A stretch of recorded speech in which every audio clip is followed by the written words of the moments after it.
বেলালের কি অপরাধ ছিল? অপরাধ শুধু কলেমা পড়েছে। এই অপরাধে বেলালকে তারা মেরেছে, তাকে ঘুমাতে দেয় নাই, খাবার দেয় নাই। এরপরেও যখন তিনি কালেমা ছাড়েন নাই, হযরতে বেলালকে উটের পায়ের সঙ্গে রশি দিয়া বেঁধে উটকে তাড়ায় দিয়েছে। উট দৌড়াতেছে, বেলাল দড়ির মাথায় বাঁধা। বেলালের শরীরটা পাথরের সঙ্গে আঘাত লেগে লেগে পিঠের চামড়া ছিঁড়ে যায়, মাথার চামড়া ছিঁড়ে যায়। উট আর দৌড়াতে পারে না। তখন উটের পা থেকে হযরতে বেলালকে খসিয়ে নিয়ে উত্তপ্ত মরুভূমির উপরে বেলালের রক্তাক্ত শরীরটাকে চিৎ করে শুইয়ে দিয়ে কাফির বেঈমানেরা লোহার রড দিয়ে চতুর্দিকে দাঁড়িয়ে তাকে পিটাচ্ছে আর বলছে, বেলাল এখনো মুহাম্মদের সাল্লাল্লাহু আলাইহি সাল্লামের আল্লাহরে ভুলে যা, লাত মানাতের উপরে ঈমান আন। এমন কঠিন সময়ের ভিতরে হযরতে বিলাল একটা আঙ্গুল উঁচু করে বলছেন, আহাদ আহাদ আহাদ লা ইলাহা ইল্লাল্লাহ লা ইলাহা ইল্লাল্লাহ লা ইলাহা ইল্লাল্লাহ। একটু জোরে পড়েন, লা ইলাহা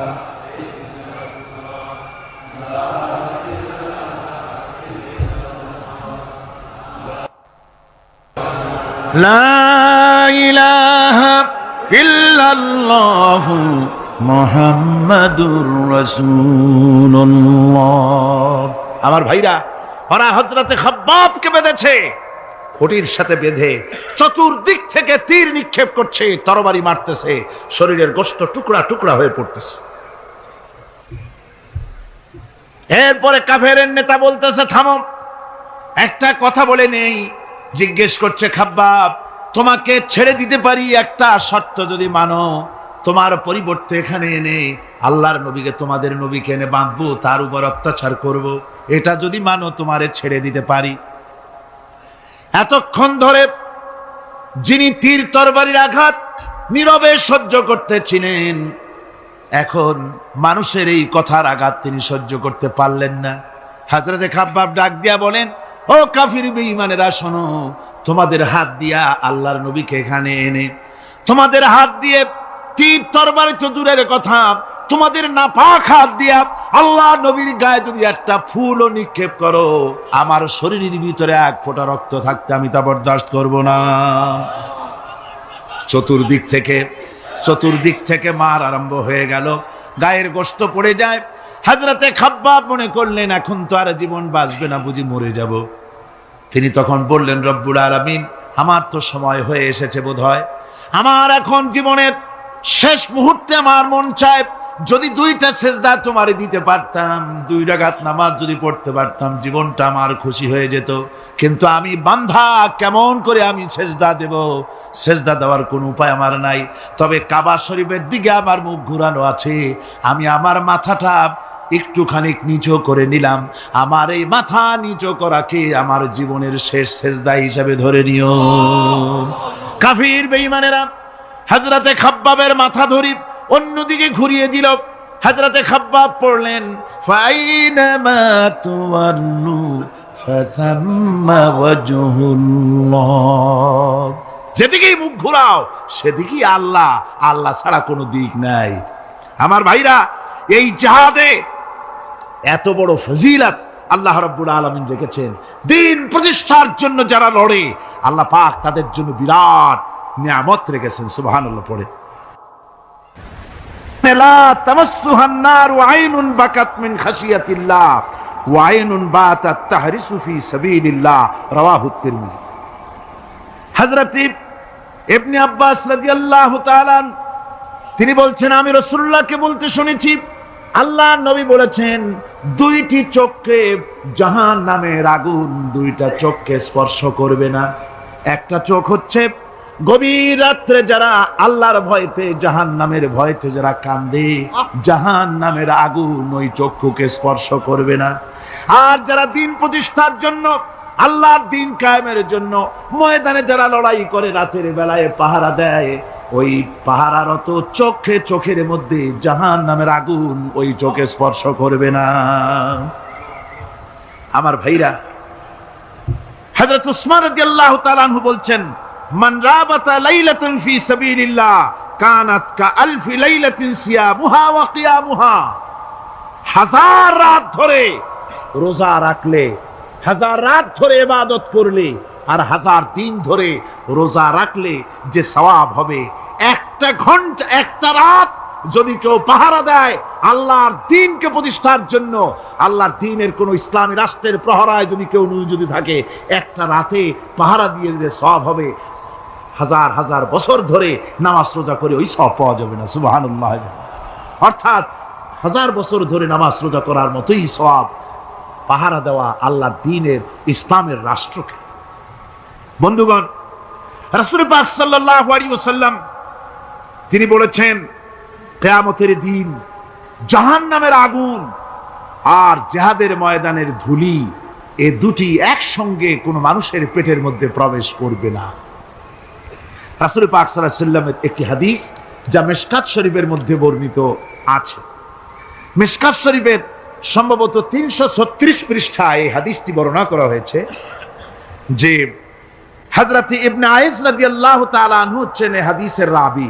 তিনি বলছেন, একবার হুজুর সাল্লাল্লাহু আলাইহি ওয়াসাল্লাম এক ব্যক্তির জানাজায় গিয়ে উপস্থিত হলেন। হযরত ওমর রাদিয়াল্লাহু তাআলা আনহু তখন হুজুরকে বললেন, হে রাসূল, আপনি এই লোকটার জানাজা পড়বেন?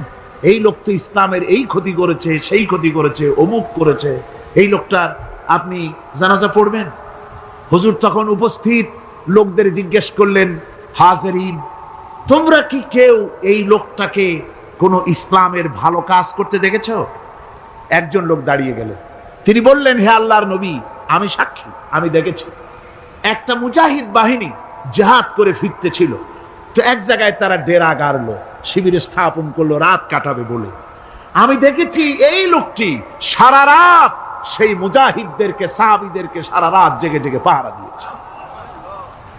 আল্লাহর নবী জানাজার ইমামতি করলেন, আর এরপরে তাকে কবরের মধ্যে মাদফুন করে দিয়ে নবীজি তার কবরের পাশে দাঁড়িয়ে বললেন, ইন্না আসহাবাকা ইয়াযুন্নুনা আন্নাকা মিন আহলিন নার ওয়া আনা আশহাদু আন্নাকা মিন আহলিল জান্নাহ। নবীজি বলছেন, ও কবরবাসী, তোমার সাথীরা মনে করে তুমি জাহান্নামী, আর আমি নবী মুহাম্মদ সাল্লাল্লাহু আলাইহি ওয়াসাল্লাম সাক্ষী দিচ্ছি তুমি বেশক আল্লাহর বেহেশতি, তুমি অবশ্যই আল্লাহর জান্নাতে যাবে। এরপর হযরত ওমরের দিকে ফিরে রাসূলুল্লাহ বললেন, ওমর, মানুষের শুধু বাহ্য দৃশ্যটাই দেখো না, তার অন্তরের জজবাটাকেও কদর করো। সুবহানাল্লাহ বিহামদিহি। এই জিহাদের ময়দানে যারা কাজ করে, জান দেয়, মাল দেয়, আল্লাহ পাক তাদের উপরে রহম করেন। এই জিহাদ হচ্ছে এক অগ্নি পরীক্ষা। এই জিহাদটা কি? অগ্নি পরীক্ষা। এমনি এমনি বেহেশতে যাওয়া যাবে না ভাই। আল্লাহ রাব্বুল আলামিন কোরআনে কারীমের মধ্যে বলেছেন, আহাসিবান নাসু আইয়ুতরাকু আইয়াকুলু আমান্না ওয়া হুম লা ইফতানুন। লোকেরা কি ভেবেছে নাকি যে ঈমান এনেছি এই কথাটা বললেই আমি বেহেশত দিয়ে দিব, মুমিন বলে সার্টিফাই করব? না, যখনই তারা বলবে আমি মুমিন, আমি তখন তাকে অবশ্যই পরীক্ষা করব, এই পরীক্ষায় তাকে পাশ করতে হবে। কোরআনে কারীমে আল্লাহ রাব্বুল আলামিন অনেক জায়গায় এই কথাগুলি বলেছেন। এমনি এমনি ছেড়ে দেওয়া হবে না। আমি অতীতের লোকদেরকেও পরীক্ষা করেছি, তোমাদেরকেও পরীক্ষা করব। পরীক্ষা না দিয়ে কেউ তোমরা বেহেশতে যেতে পারবে না। এই জমিনে তোমাদের আগুনের পরীক্ষা দিতে হবে। পয়গম্বরেরা কষ্ট করেছেন, সাহাবায়ে কিরাম কষ্ট করেছেন। আল্লাহ রাব্বুল আলামিন তিনি বলছেন, আম হাসিবতুম আন তাদখুলুল জান্নাতা ওয়া লাম্মা ইয়াতিকুম মাসালুল লাযীনা খালাউ মিন ক্বাবলিকুম মাসাতহুমুল বাসাউ ওয়াদ-দাররাউ ওয়া যুলজিলু হাত্তা ইয়াকুলার রাসূলু والذين معه متى نصر الله ألا إن نصر الله قريب। আল্লাহ রাব্বুল আলামিন বলেন, তোমরা কি মনে করেছো যে তোমরা বেহেশতে প্রবেশ করবে, অথচ তোমাদের পূর্বে যারা এই পৃথিবীতে এসেছিল তাদেরকে আমি যেমন পরীক্ষা করেছি ওরকম পরীক্ষা এখনো তোমাদের উপরে আসে নাই, ওরকম বিপদ আসে নাই, মুসিবত আসে নাই। এমন বিপদ এসেছিল নবীদের উপরে, সাহাবায়ে কিরামদের উপরে, যে বিপদে মানুষ জর্জরিত হয়ে গিয়ে নবী এবং তার সাথী সঙ্গীরা এ কথা তারা মুখ থেকে বেরিয়ে গেছে, মাতা নাসরুল্লাহ, আয় আল্লাহ তোমার মদত কখন আসবে, তোমার মদত কখন আসবে, মার খেতে খেতে তো শেষ হয়ে গেলাম। এইভাবে যখন মার আসে চতুর্দিক থেকে আর মুমিনেরা ময়দানে পা জমায়ে টিকে থাকে দিন প্রতিষ্ঠার জন্য, আল্লাহ তখন খুশি হয়ে এক সময় ঘোষণা করে দিবেন, আলা ইন্না নাসরাল্লাহি করিব, আর দেরি নাই, আমার মদত আমার সাহায্য তোমাদের জন্য অবধারিত। সুবহানাল্লাহ। আমার ভাইরা, বিষয়টা সহজ নয়। শুধু দুইটা সেজদা দিয়া, শুধু তাহাজ্জুদের দুই কিছু নামাজ পড়িয়া আল্লাহর জান্নাতে যাওয়া এত সহজ নয়, রাস্তা খুব কঠিন, রাস্তা খুব। ये शहादत गाहे उल्फत में कदम रखना, ये शहादत गाहे उल्फत में कदम रखना, लोग समझते हैं आसान है मुसलमान होना। এটা হলো শাহাদাতের উত্তপ্ত ময়দানে পা রাখা। লোকেরা মনে করে ইসলাম গ্রহণ করা, মুসলমান হওয়া বুঝি বড় সহজ ব্যাপার। এত সহজ না। আমরা হানফি মাসলাকের লোক, ইমাম আবু হানিফার মাসলাক অনুযায়ী চলি। আমরা মনে করি বেহেশতে এমনি যাব, কিন্তু আমাদের ইমাম সাহেব কি করছেন ওই ইতিহাস আমাদের জানা নেই। খাজা বাবার মহব্বতে অস্থির। রজব মাস আসলে পরে বড় বড় ডেক্সি চড়ায়, সেই ডেক্সির উপরে লাল শালু বিছায়, তারপরে টাকা পয়সা রোজগার বহুত করে। আসলে তো খাজা না, আসলে হচ্ছে ইয়া খাজা কুস্তু আজা, পেট তো ভরে যা। পেট ভরার জন্য পয়সা করে ইনকাম করা। খাজার লা ইলাহা ইল্লাল্লাহ এই চিশতিয়া তরিকার জিকির গ্রহণ করা হয়েছে, কিন্তু চিশতিয়া তরিকা যে আরেকটা আছে, তারাগার পর্বতে পৃথিবীরাজের সঙ্গে লড়াই করা, সেইটার কাছে নেই আমরা, সেটা। ইমাম আবু হানিফা শুধু মস্তাই বলেন নাই, দিন প্রতিষ্ঠার জন্য রক্ত দিয়েছে, ঠিক কিনা? 8 বছর, 8টি বছর পর্যন্ত কারারুদ্ধ ছিলেন। তাকে জিজ্ঞেস করা হয়েছে, ইমাম সাহেব জেলের মধ্যে তো আছেন, কষ্ট হয়? ইমাম সাহেব বলেছেন, না কষ্ট হয় না, তবে মাঝে মাঝে একটু কষ্ট হয় মনে। 2-4 মাস পর পর আমার বুড়ি মাকে এনে হাজির করা হয় জেলখানার মধ্যে, আর আমার মায়ের সামনে আমাকে পেটানো হয়, যেন মা আমাকে বলে যে এদের সাথে একমত হয়ে যা, সেই জন্য পেটানো হয়।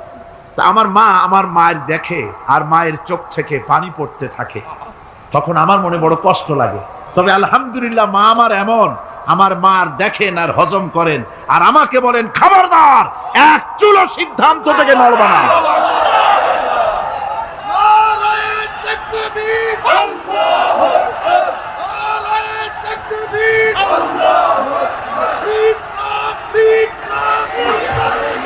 আমার ভাইরা, ইমাম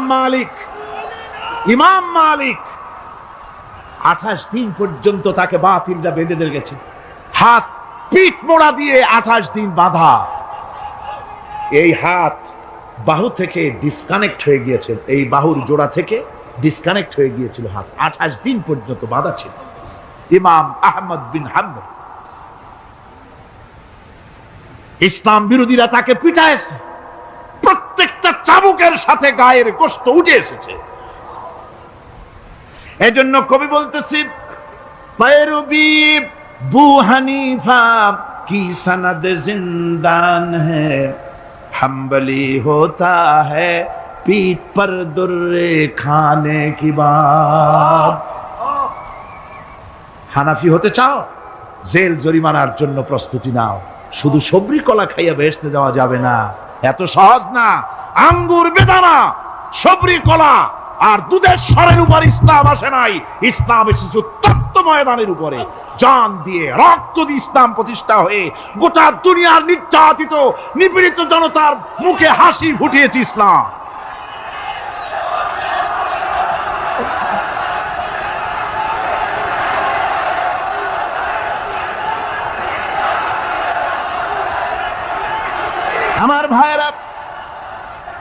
এই জিহাদ যখন শুরু হয়ে যাবে, মুসলমানেরা যখন আল্লাহর দেওয়া বিধান কায়েমের জন্য যখন লড়াইয়ের ময়দানে যখন ঝাঁপায়া পড়বে, সে ময়দানে যদি তাদের অস্ত্র কম থাকে, জনসংখ্যা কম থাকে, আল্লাহ রাব্বুল আলামিন ওয়াদা করেছেন ওয়া কানা হাক্কান আলাইনা নাসরুল মুমিনিন।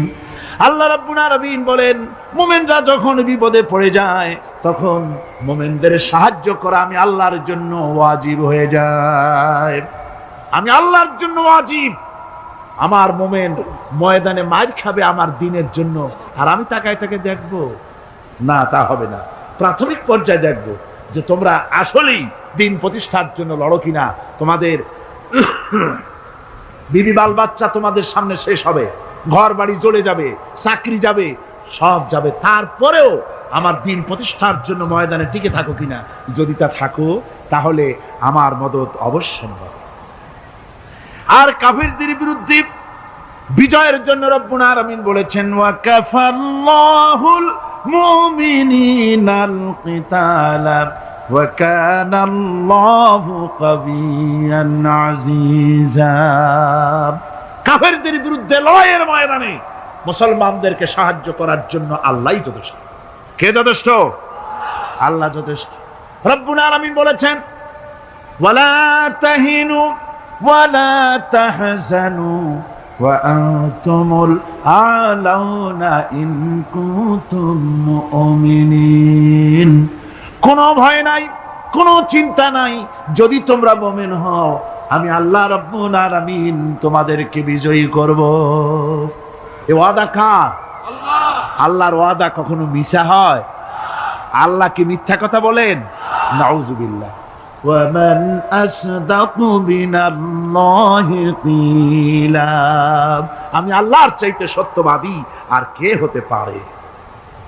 আল্লাহ পাক বলছেন আমি সাহায্য করব তোমাদেরকে, যদি প্রয়োজন হয় তাহলে আমি ফেরেশতা দিয়ে সাহায্য করব। সুবহানাল্লাহ।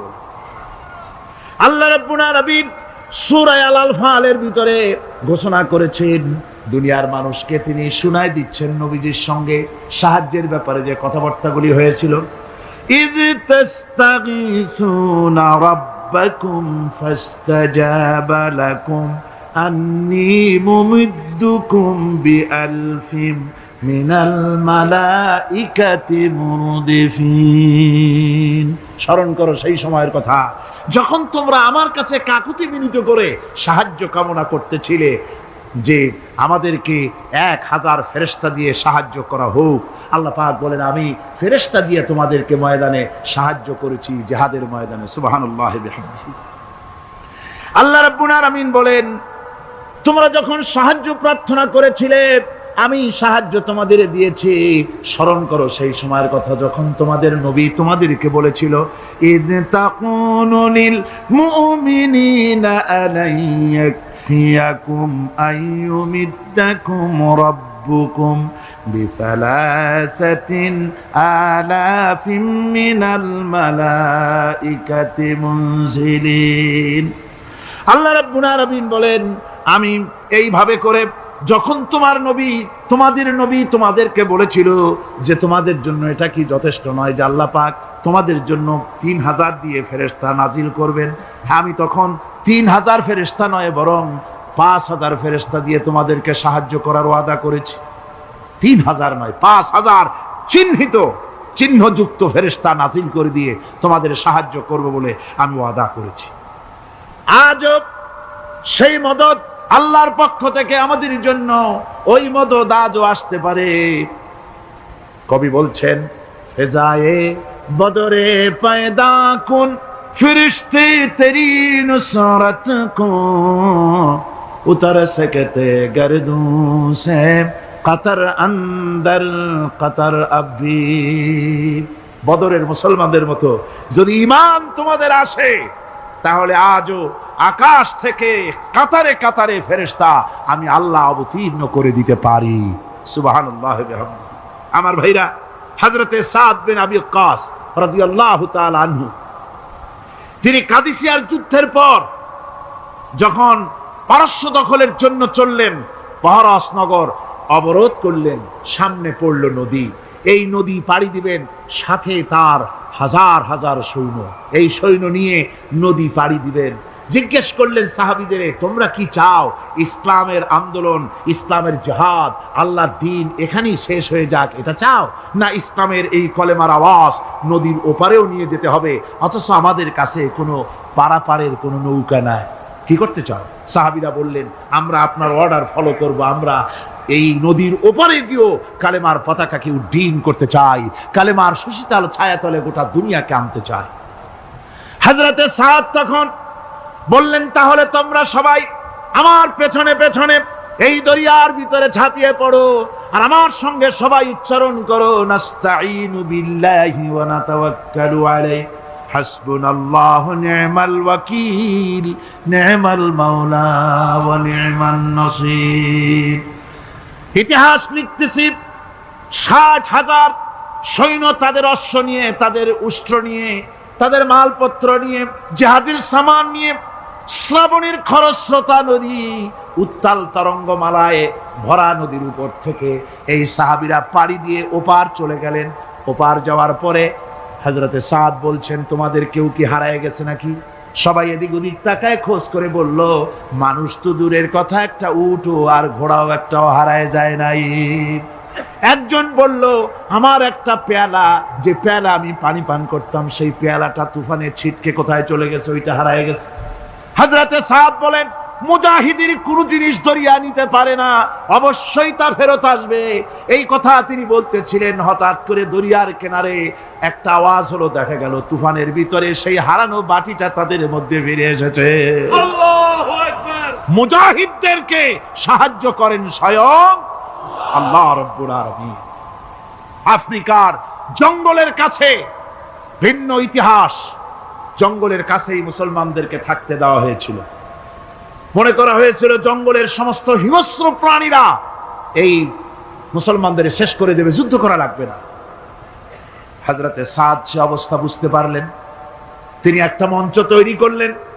সেই মঞ্চের উপরে দাঁড়ায় জঙ্গলের প্রাণীদের দিকে লক্ষ্য করে তিনি নোটিশ জারি করে দিলেন, বললেন, ইয়া আইয়াতুহাল হাশারাতু ওয়াস-সিবাউ নাহনু আসহাবু রাসূলুল্লাহ সাল্লাল্লাহু আলাইহি ওয়াসাল্লাম।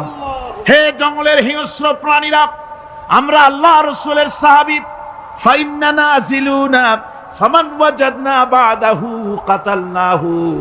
আমরা রাসূলের সাহাবী, এইখানে আল্লাহর দ্বীনকে কায়েম করার জন্য আমরা এসেছি, আল্লাহর কলেমার আওয়াজ নিয়ে আমরা এখানে রাত কাটাবো। সুতরাং এই জঙ্গলের ভিতরে হিংস্র প্রাণী যত আছো, সব আমাদের এই জায়গা ছেড়ে অন্যত্র চলে যাও। আফ্রিকার জঙ্গলি মানুষেরা চিন্তা করলো, মানুষের কথা কি জঙ্গলি প্রাণীতে শোনে নাকি, পাগলে কয় কি? তারা তাকায় তাকায় দেখলো, হযরতে সাদের এই ঘোষণার পরে বাঘের কাতারে বাঘ, সিংহের কাতারে সিংহ, সাপের কাতারে সাপ, যার যার ডিম আর বাচ্চাগুলি মুখে কামড়ায়া সাহাবীদের এলাকা ছেড়ে দিয়ে তারা অন্যত্র চলে গেল। আমার মুসলমান ভাইরা, এই ছিল মুসলমানদের ইতিহাস। দ্বীন প্রতিষ্ঠা করার কাজে মুসলমান এগোলে আল্লাহই মদত করেন। কে মদত করেন? বিশ্বকবি, কবি সম্রাট আল্লামা ইকবাল রহমতুল্লাহ আলাইহি বলেছেন, দশত দশত है दरिया भी न छोड़े हमने, दशत दश्त है दरिया भी न छोड़े हमने, बहर जुल्मत पे दौड़ा दिए घोड़े हमने। আমরা সেই মুসলমান, প্রান্তর তো প্রান্তর, আমরা দরিয়ার খরস্রোতা উত্তাল তরঙ্গের উপর থেকে ঘোড়া দাবড়িয়ে আফ্রিকার ভূখণ্ডে কালেমার পতাকা আমরা উড্ডীন করেছি। আমরা সেই মুসলমান।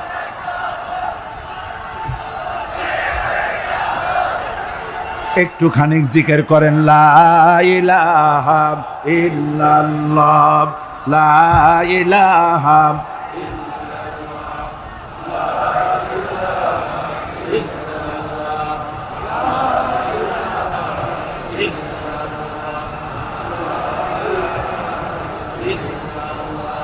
লা ইলাহা ইল্লাল্লাহু মুহাম্মাদুর রাসূলুল্লাহ। সমুদ্রের ঢেউকে, দাজলা নদীর ঢেউকে আল্লামা ইকবাল স্মরণ করে দিচ্ছেন। ও দরিয়ার ঢেউ, ऐ मौज दजला तू भी पहचानती है हमको, अब तक है तेरा दरिया अफसाना हमारा। হে টাইগ্রিসের উত্তাল উত্তাল তরঙ্গমালা, নিশ্চয়ই তোমার ভুলে যাওয়ার কথা নয় যে তোমার উপর থেকেই আমরা দরিয়া পার হয়ে উপরে গিয়ে কালেমার পতাকা উড্ডীন করেছিলাম। আমরা সেই মুসলমান, আজ ইসলামী চেতনা হারায়া আমরা আজকে দুনিয়ার মধ্যে সবচাইতে লাঞ্ছিত, পদদলিত, হেয় প্রতিপন্ন জাতিতে পরিণত হয়েছি। আমার ভাইরা, মহাকবি, বিশ্বকবি, কবি সম্রাট আল্লামা ইকবাল রহমাতুল্লাহ আলাইহি সুন্দর করে বলেছেন, মুসলমানদেরকে লক্ষ্য করে বলেছেন, ঘোষণা করো, বাতিলদেরকে জানায়া দাও, আমরা মাথা নত করার জাতি নই। আমরা মাথা নত করার জাতি? ভারত আজ আমাদের দিকে চোখ রাঙায়, ভারত চোখ রাঙায় তাকায় আমাদের দিকে, দুনিয়ার অনেকেই আমাদের দিকে চোখ রাঙায়। বিশ্বকবি আল্লামা ইকবাল বলেছেন, বাতিল সে দবনে ওয়ালে আয়ে আসমান নেহি হাম, बातिल से दबने वाले आए आसमां नहीं हम, सो बर कर चुका है तू इम्तिहान हमारा। বাতিলের সামনে মাথা নত করার জাতি আমরা নই। ওই আকাশ সাক্ষী, ওই জমিন সাক্ষী, আমরা মাথা দিয়েছি কিন্তু মাথা নত করি নাই, শির দিয়েছি আমামা দেই নেই, সে জাতি আমরা। সুবহানাল্লাহ। সেই জাতি আজ দুনিয়ার বুকে লাঞ্ছিত, পদদলিত হচ্ছে। কারণ কি? কারণ হচ্ছে একমাত্র এই যে আমরা আমাদের জীবনের উদ্দেশ্য ভুলে গিয়েছি। আমার ভাইয়েরা, আল্লাহর এই রাস্তায়, আল্লাহর এই দিন প্রতিষ্ঠার জন্য লড়াই হবে, জিহাদ হবে। জিহাদের কথাই বলতেছি। এই জিহাদ হলো পৃথিবীর নির্যাতিত, নিপীড়িত মানুষের মুক্তির জন্য জিহাদ। জিহাদ কি জন্যে? আমরা রাষ্ট্রপ্রধান হব, আমরা দেশ দখল করব, নেতৃত্ব দিব, এজন্য নয়। আমরা জিহাদ করব মানুষকে, মানুষের তৈরি করা মতবাদ, নির্যাতন থেকে, জুলম থেকে, অত্যাচার থেকে মানুষকে বাঁচাবার জন্য, মানবতা, নিগৃহীত নির্যাতিত মানবতার মুখে মুক্তির হাসি ফুটাবার জন্য আমরা করব লড়াই। সেই লড়াইয়ে এগিয়ে আসতে হবে তরুণদেরকে। কাদেরকে? জোরে বলতে হবে, কাদেরকে? তরুণদের আসতে হবে, যুবকদের আসতে হবে। আমার আনন্দে বুক ভরে যায় যখন দেখি মাহফিলে, আজকে তো এই মাহফিল কোরআনে কারীমের কথা, এই ভূখণ্ডে আল্লাহ বলার তৌফিক দিয়েছেন। 35টি বছর পার হয়ে গেছে, জীবনের 35টি বছর কোরআনে কারীমের সামান্য একটু খেদমত করার তৌফিক আল্লাহ পাক দান করেছে। যখন এই কাজ প্রথম শুরু করি তখন দেখেছি মাহফিলে যারা আসে তাদের 95% দাড়ি পাকা বুড়া মানুষ। কিন্তু দিন যত যেতে লাগলো, দিন যত যেতে লাগলো, 71 পার হয়ে গেল, 72, 73, 74 এলো, আস্তে আস্তে দেখা গেল চিত্র উল্টে গেল। আজ মসজিদে তরুণদের জন্য জায়গা পাওয়া যায় না। যারা মসজিদে যায় সব তরুণ। যারা আগে হজে যেত সব বুড়া মানুষ, পাপ করার আর কোনো বয়স নাই, তখন যাইতো হজ করতে।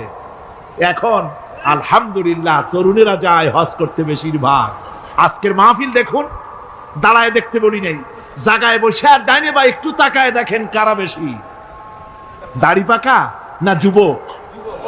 যুবক আর তরুণ দিয়ে আল্লাহর এই মুজাহিদ, আল্লাহর এই গোলামদের দিয়ে আল্লাহ মাহফিল ভরে দিয়েছেন। জোরে কোন সুবহানাল্লাহ, জোরে কোন আলহামদুলিল্লাহ।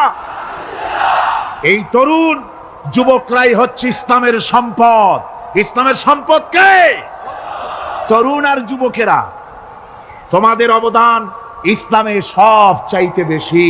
মনে রাখবেন যুবকেরা, শোনো, ইসলাম প্রতিষ্ঠিত হয়েছে তোমাদের রক্তের উপরে। কাদের রক্তের উপরে?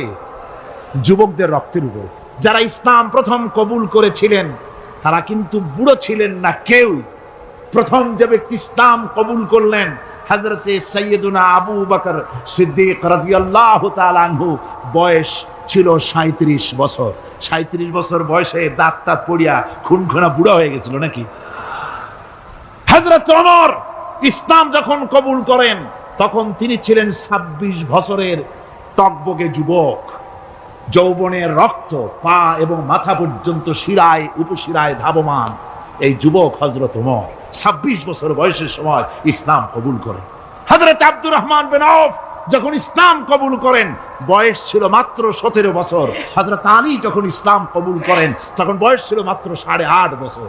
তোমাদের মতো তরুণেরা, যুবকেরাই সর্বপ্রথম কলেমার পতাকা ধারণ করে রাসূলকে সাহায্য করেছিল। সুবহানাল্লাহ।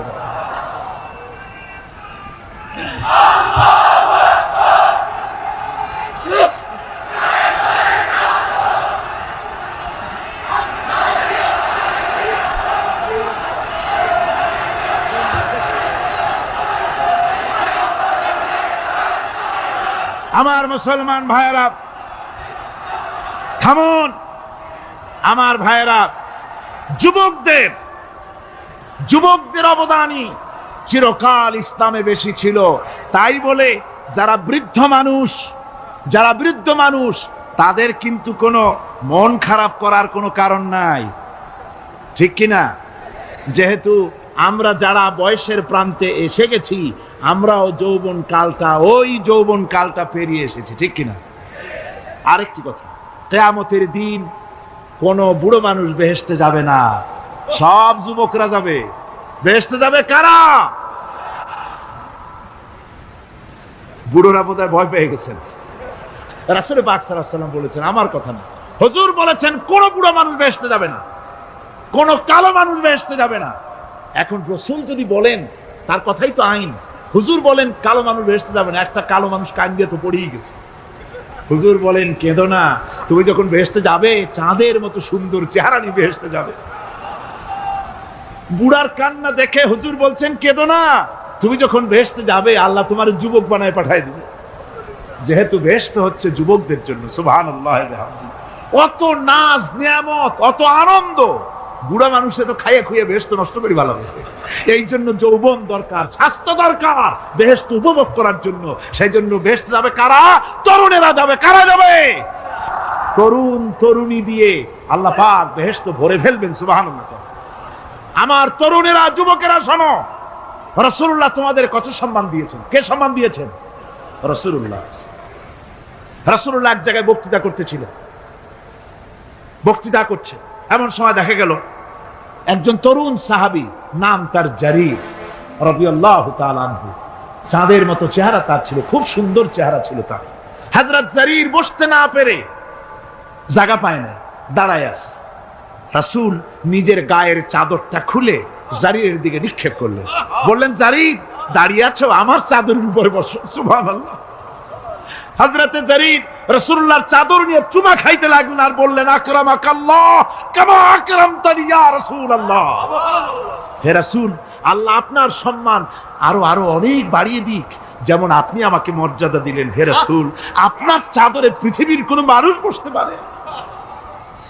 আমার তরুণ ভাইয়েরা, আমার যুবক ভাইয়েরা, তোমাদেরকে রাসূল মহব্বত করতেন, ভালোবাসতেন সবচেয়ে বেশি। তোমরা আজ বাতিলের শিকার। কার শিকার? বাতিলের শিকার। তোমাদেরকে কি দেওয়া হয়? যে সব রাজনৈতিক দলের যুবক যারা তোমরা এখানে আছো, জিজ্ঞেস করি তোমাদের নেতারা তোমাদেরকে কি দেয়? দেয় অস্ত্র, দেয় টাকা, দেয় নারী ভোগ করার জন্য পয়সা, তোমাদের চরিত্র ধ্বংস করার জন্য সব রকমের হাতিয়ার তুলে দেয়। তোমাদের হাতে শোভা পায় কলম, হাতে শোভা পায় খাতা, হাতে শোভা পায় বই। বই খাতা কলমের পরিবর্তে তোমাদের নেতারা তোমাদের হাতে তুলে দেয় স্টেন গান, তুলে দেয় হেরোইন, তুলে দেয় টাকা। এরা তোমাদের নেতা নয়, এরা তোমাদের জীবনের দুশমন। জোরে বলেন এরা কি?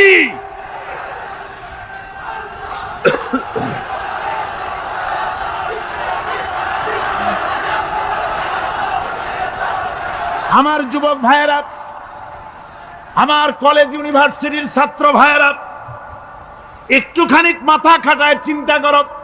তোমার নেতারা যারা ঢাকা থেকে আসে বা এখানে বাস করে, ওই নেতারা যখন রাজনৈতিক প্রোগ্রাম করতে আসে তখন কি একবারের জন্য তোমাদেরকে বলে, ও ছেলেরা তোমরা কি নামাজ ঠিক মতো পড়ো কিনা? বলে এই যে রোজা আসতেছে, খবরদার বাবারা তোমরা রোজা রেখো, এরকম কথা বলে নাকি? তোমার ওস্তাদদের সম্মান করো, এ কথা বলে নাকি? বরং টাকা দেয়, পয়সা দেয়, যে শিক্ষক তোমার মতের উল্টা করবে ঠ্যাঙ্গাইয়া জনমের মতো টাইট করে দিবা, ঠিক কিনা? তোমার নেতারা কি কোনোদিন বলে নাকি, ও আমার সংগঠনের ছেলেরা মা বাপের খেদমত করবে, মা বাপের সম্মান করবে, খবরদার মা বাপের সঙ্গে বেয়াদবি করবে না, সন্ত্রাস করবে না, অস্ত্রবাজি করবে না, মানুষকে কষ্ট দিবে না, এমন কোন কথা বলে না? আমার যুবকেরা শোনো, ওরা টাকা দিয়ে, অস্ত্র দিয়ে, পয়সা দিয়ে, মদ দিয়ে ওরা নিজেদের ক্ষমতা টিকায় রাখার জন্য তোমাদেরকে লাঠির মতো ব্যবহার করে। সুতরাং আজকের তরুণদেরকে বুঝতে হবে, তরুণেরা ভালো করে বোঝো, তোমরা রাসূলের সৈনিক।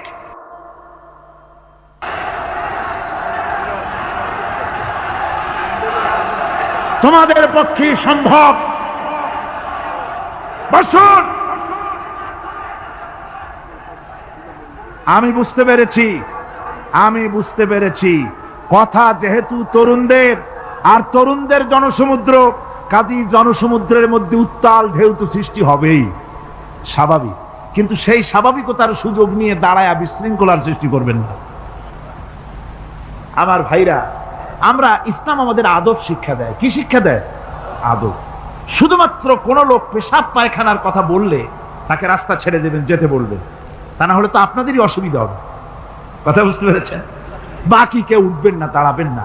এত বড় বেহেশতি মাহফিল জীবনে আরেকবার পাবো কোন নিশ্চয়তা আছে? আপনি আমাকে বলেন, আল্লাহর আকাশের নিচে, জমিনের উপরে এক থেকে শ্রেষ্ঠ কোন মাহফিল আছে নাকি? কারণ এ মাহফিল কোরআনের মাহফিল। কিসের মাহফিল? এর থেকে শ্রেষ্ঠ মাহফিল আল্লাহর আকাশের নিচে, জমিনের উপরে হতে পারে না। সুতরাং বেয়াদবি কেউ করবেন না। তরুণেরা, যুবকেরা, তোমাদের এগিয়ে আসতে হবে। নির্যাতিত মানবতার পাশে তোমাদেরকে দাঁড়াতে হবে। আজ শ্রমিকরা তাদের ন্যায্য পাওনা পাচ্ছে না, কৃষক তাদের উৎপাদনের মূল্য পাচ্ছে না, নারী তার সতীত্বের গ্যারান্টি পাচ্ছে না। মানুষেরা আজ নির্যাতিত, নিপীড়িত। সারা পৃথিবীতে Bosnia, Algeria, Somalia, Palestine, Kashmir, Burma, Philippines, Bharat, পৃথিবীর সর্বত্র নির্যাতিত মুসলমানদেরকে বাঁচাবার জন্য আমার খালিদ বিন ওলীদের উত্তরসূরিরা, সালাউদ্দিন আইয়ুবী, জামালউদ্দিন আফগানি, হযরত আলীর উত্তরসূরি, আজকের মাহফিলের যুবক আর তরুণরা, তোমরা কি রক্ত দিতে পারবে?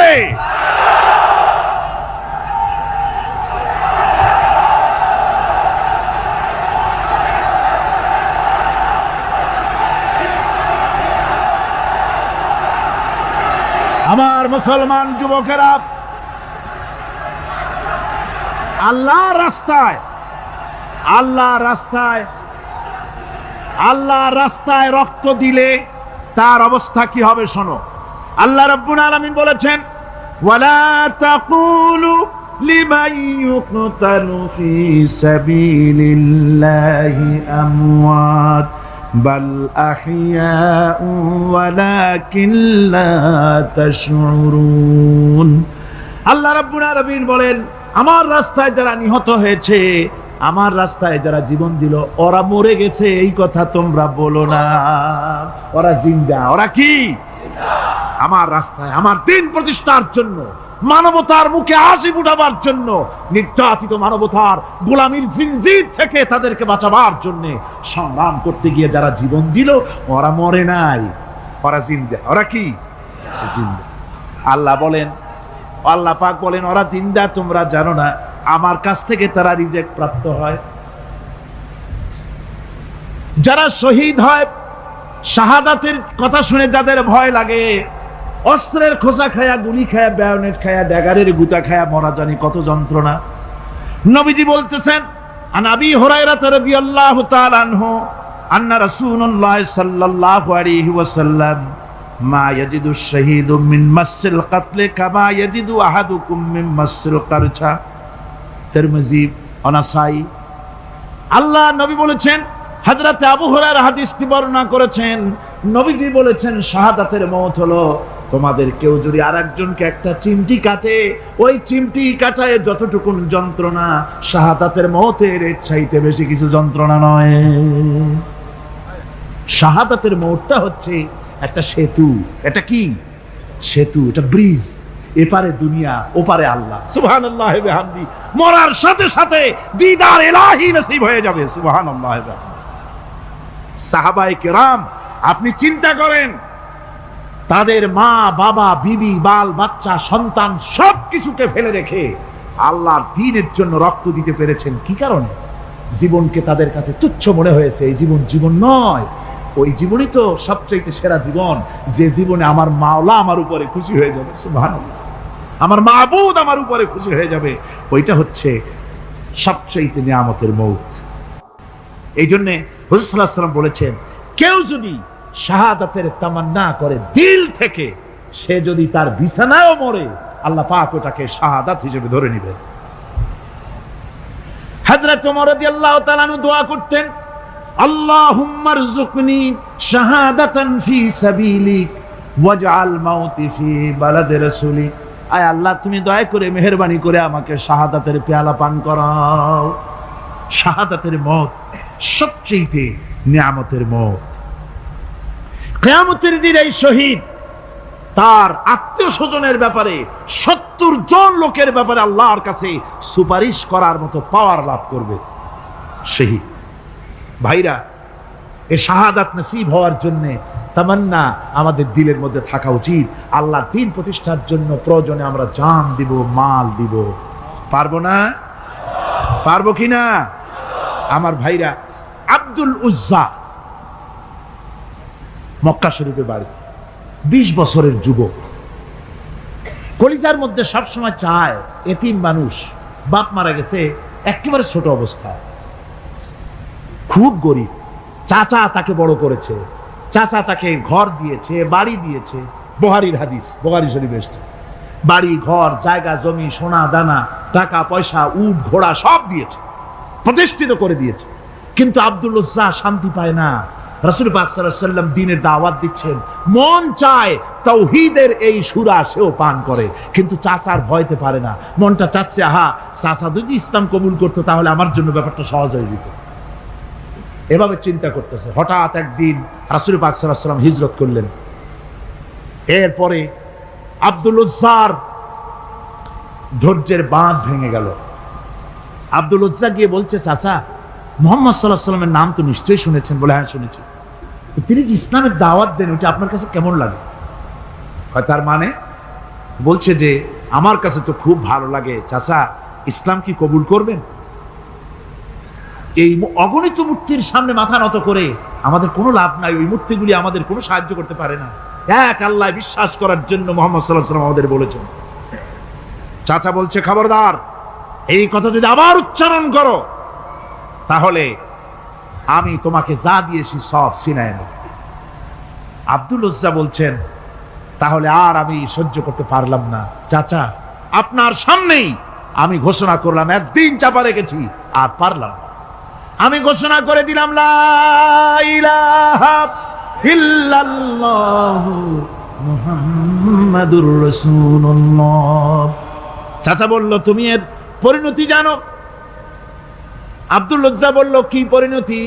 চাচা বলতেছি, এই কলেমা পড়ার কারণে আমি তোমাকে যা দিয়েছিলাম, ঘোড়া দিয়েছি, উট দিয়েছি, বাড়ি দিয়েছি, সব আমি তোমার কাছ থেকে ছিনাইলাম, সব ফেরত দিতে হবে। তিনি বললেন, আমি রাজি আছি, আমি রাজি আছি। আপনি আমার সোনা দানা ঘোড়া উট আর ঘর বাড়ি যা দান করেছেন, এই দুনিয়াটার মালিকও যদি আমারে বানাই দিতেন, আমি এর বিনিময়ে কলেমা পড়া থেকে আর আমি নিজেকে থামায় রাখতে পারি না। বলে, আমার সব আমাকে ফেরত দাও। বলল, দিলাম, যা আপনি দিয়েছেন সব আপনাকে ফেরত দিলাম। চাচা বলছে, জায়গা জমি টাকা পয়সা সোনা দানা সব পেলাম, তোমার গায়ে যে জামা, তোমার পরনের যে লুঙ্গি, ওটা আমার টাকার খোলো। আব্দুল উজ্জা বললেন, আপত্তি নাই, জামা খুলে দিলে, পরনের লুঙ্গিটাও খুলে দিলে। 20 বছরের যুবক এই অবস্থায় চলে গেলেন মায়ের কাছে। মা আব্দুল উজ্জাকে এই অবস্থায় দেখে 2 চোখ চেপে ধরলেন, বললেন, বাবা, তোমার এই অবস্থা কেন? ছেলে বলছে, মা, ইমান ইমান আনার কারণে আমি সব হারায় ফেলেছি, আমার আর কিছুই নাই, ইমান আনার কারণে আমার এই অবস্থা হয়েছে। মা বলছে, বাবা আমার কাছে কি চাও? ছেলে বলছে, মা, আমি চলে যেতে চাই মদিনায়, আল্লাহর নবী মুহাম্মদুর রাসূলুল্লাহ সাল্লাল্লাহু আলাইহি সাল্লামের দরবারে চলে যেতে চাই, আমি একটু বস্ত্র চাই। মা একটা পুরানা কম্বল তার হাতে দিয়ে দিলেন। আব্দুল উজ্জা কম্বলটাকে ছিঁড়ে এক টুকরা কোন রকম হাঁটুর উপরে জড়ায় নিলেন, আর এক টুকরা গায়ে দিয়ে নিলেন। আব্দুল উজ্জা আবার বহু কষ্ট করে মরুভূমি পাড়ি দিয়ে মদিনা মুনাওয়ারায় চলে গিয়ে বাবি জিবরিল থেকে ঢুকে আসহাবে সুফফার চবুতরার সামনে বসে আছেন, ছেঁড়া কম্বল পরা। এবার বিশ্ব নবী, দুনিয়া আখিরাতের বাদশা জনাব মুহাম্মদ রাসূলুল্লাহ সাল্লাল্লাহু আলাইহি ওয়াসাল্লাম যখন মসজিদের নিজের ঘরের থেকে দরজা খুলে বেরিয়েছেন, দেখেন এক যুবক বসা, একটা আধাটা কম্বল পরা, হাঁটুর উপরে কোন রকম করে রানটা লজ্জাস্থানটা ঢাকার, গায়ে একটা ছেঁড়া কম্বল। তার এই অবস্থা দেখে হুজুর জিজ্ঞেস করেন, তুমি কে? যুবক বলছে, আমি আব্দুল উজ্জা। ইসলাম কবুল করার জন্য আমার সব ছিল, আমি কম ধনী ছিলাম না, আমার চাচা সব নিয়ে গেছে, সিনায় রেখেছে, আমার লুঙ্গিটাও দেয় নাই। ঘটনা সব তিনি খুলে খুলে বললেন। হুজুর বললেন, তোমার নাম আব্দুল উজ্জা নয়, তোমার নাম আব্দুল্লাহ। আব্দুল্লাহ জুলবাজাদাইন তার নাম। হযরত আব্দুল্লাহ জুলবাজাদাইন কি রাসূলুল্লাহ দিয়া দিলেন, আসহাবে সুফফাদের সাথে মিলাই দিলেন, এখানে থাকো, খাবার আসতে পরে খাবে। তাদের সব সময় খাবার থাকতো না। আসহাবে সুফফায় তারা থাকতেন যাদের ঘর নাই, বাড়ি নাই, থাকার জায়গা নাই। ক্ষুধার জ্বালায় যখন তারা অতিষ্ঠ হয়ে যেতেন, নবীজি ঘরের থেকে তাহাজ্জুদের জন্য যখন বেরোতেন, ক্ষুধার্ত সাহাবীরা রাসূলের চেহারা দেখার সঙ্গে সঙ্গে ক্ষুধা নিবৃত হয়ে যেত। হযরত রাসূল পাক সাল্লাল্লাহু আলাইহি ওয়াসাল্লাম আব্দুল্লাহকে ওনাদের মধ্যে ভিড়ায় দিলেন। আব্দুল্লাহ এবার কোরআন শরীফ পড়ে। কোরআন শরীফ পড়তে গিয়া চিল্লায় চিল্লায় তিনি পড়েন, আস্তে আস্তে পড়েন না। সাহাবীরা বিরক্ত হয়ে রাসূলের কাছে নালিশ করলেন যে বড় চিল্লায় কোরআন পড়ে, আমাদের নামাজেও ডিস্টার্ব হয়। হুজুর বলেন, সাহাবীরা কেউ আব্দুল্লাহর ব্যাপারে কোনো কথা বলবে না, তারে চিল্লাইতে দাও, যেহেতু ঈমানের জন্য তারে বড় মূল্য দিতে হয়েছে। পরনের লুঙ্গিটা পর্যন্ত আনতে পারে নাই, যত খুশি চিৎকার করেছে আল্লাহর কালাম পড়ুক। তাবুকের যুদ্ধ, রাসূলুল্লাহ তাবুকের দিকে রওনা করেছেন, 30,000 সৈন্য নিয়ে রওনা করেছেন। ওই জিহাদে মানুষেরা প্রাণ ভরে রাসূলুল্লাহকে সাহায্য করেছেন। মেয়ে লোকেরা নাকের ফুল, কানের দুল, গলার হাল খুলে খুলে রাসূলের কদম মোবারকে দিয়ে দিয়েছে। ধনীরা টাকা পয়সা সব দিয়েছে। হযরত আবু বকর তো যা ছিল সব এনে দিয়েছে, কিছু ছিল না ঘরে। রাসূল রওনা করলেন।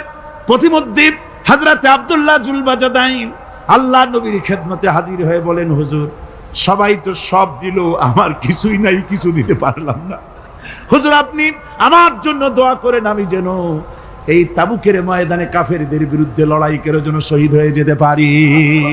মাল দিতে পারি নাই, কিন্তু আল্লাহর জন্য যেন আমার জীবনটা দিয়ে দিতে পারি। ও চট্টগ্রামের যুবকেরা, তরুণেরা, তোমাদের মতো 20 বছরের তরুণ হযরত আব্দুল্লাহ জুলবাজাদাইন শাহাদাতের তামান্না করে রিসালাতে মাহবের কাছে দাঁড়িয়েছে। হুজুর বললেন, একটা গাছের বাকল নিয়ে আসো। একজন একটা বাকল নিয়ে এলো। রাসূলুল্লাহ এই বাকলটা আব্দুল্লাহ জুলবাজাদাইনের হাতে লাগাই দিলেন। রাসূলুল্লাহ বললেন, আয় আল্লাহ, আমি আব্দুল্লাহর রক্ত কাফেরদের জন্য হারাম করে দিলাম। হযরত আব্দুল্লাহ বলছেন, ইয়া রাসূলুল্লাহ, আমি চাইছিলাম শহীদ হব, আর আপনি আমার রক্তটা হারাম করে দিলেন কাফেরদের জন্য।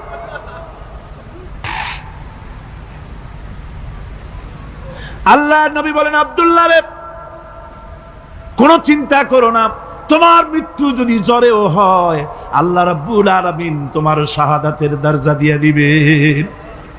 তাবুকের প্রান্তরে চলে গেলেন।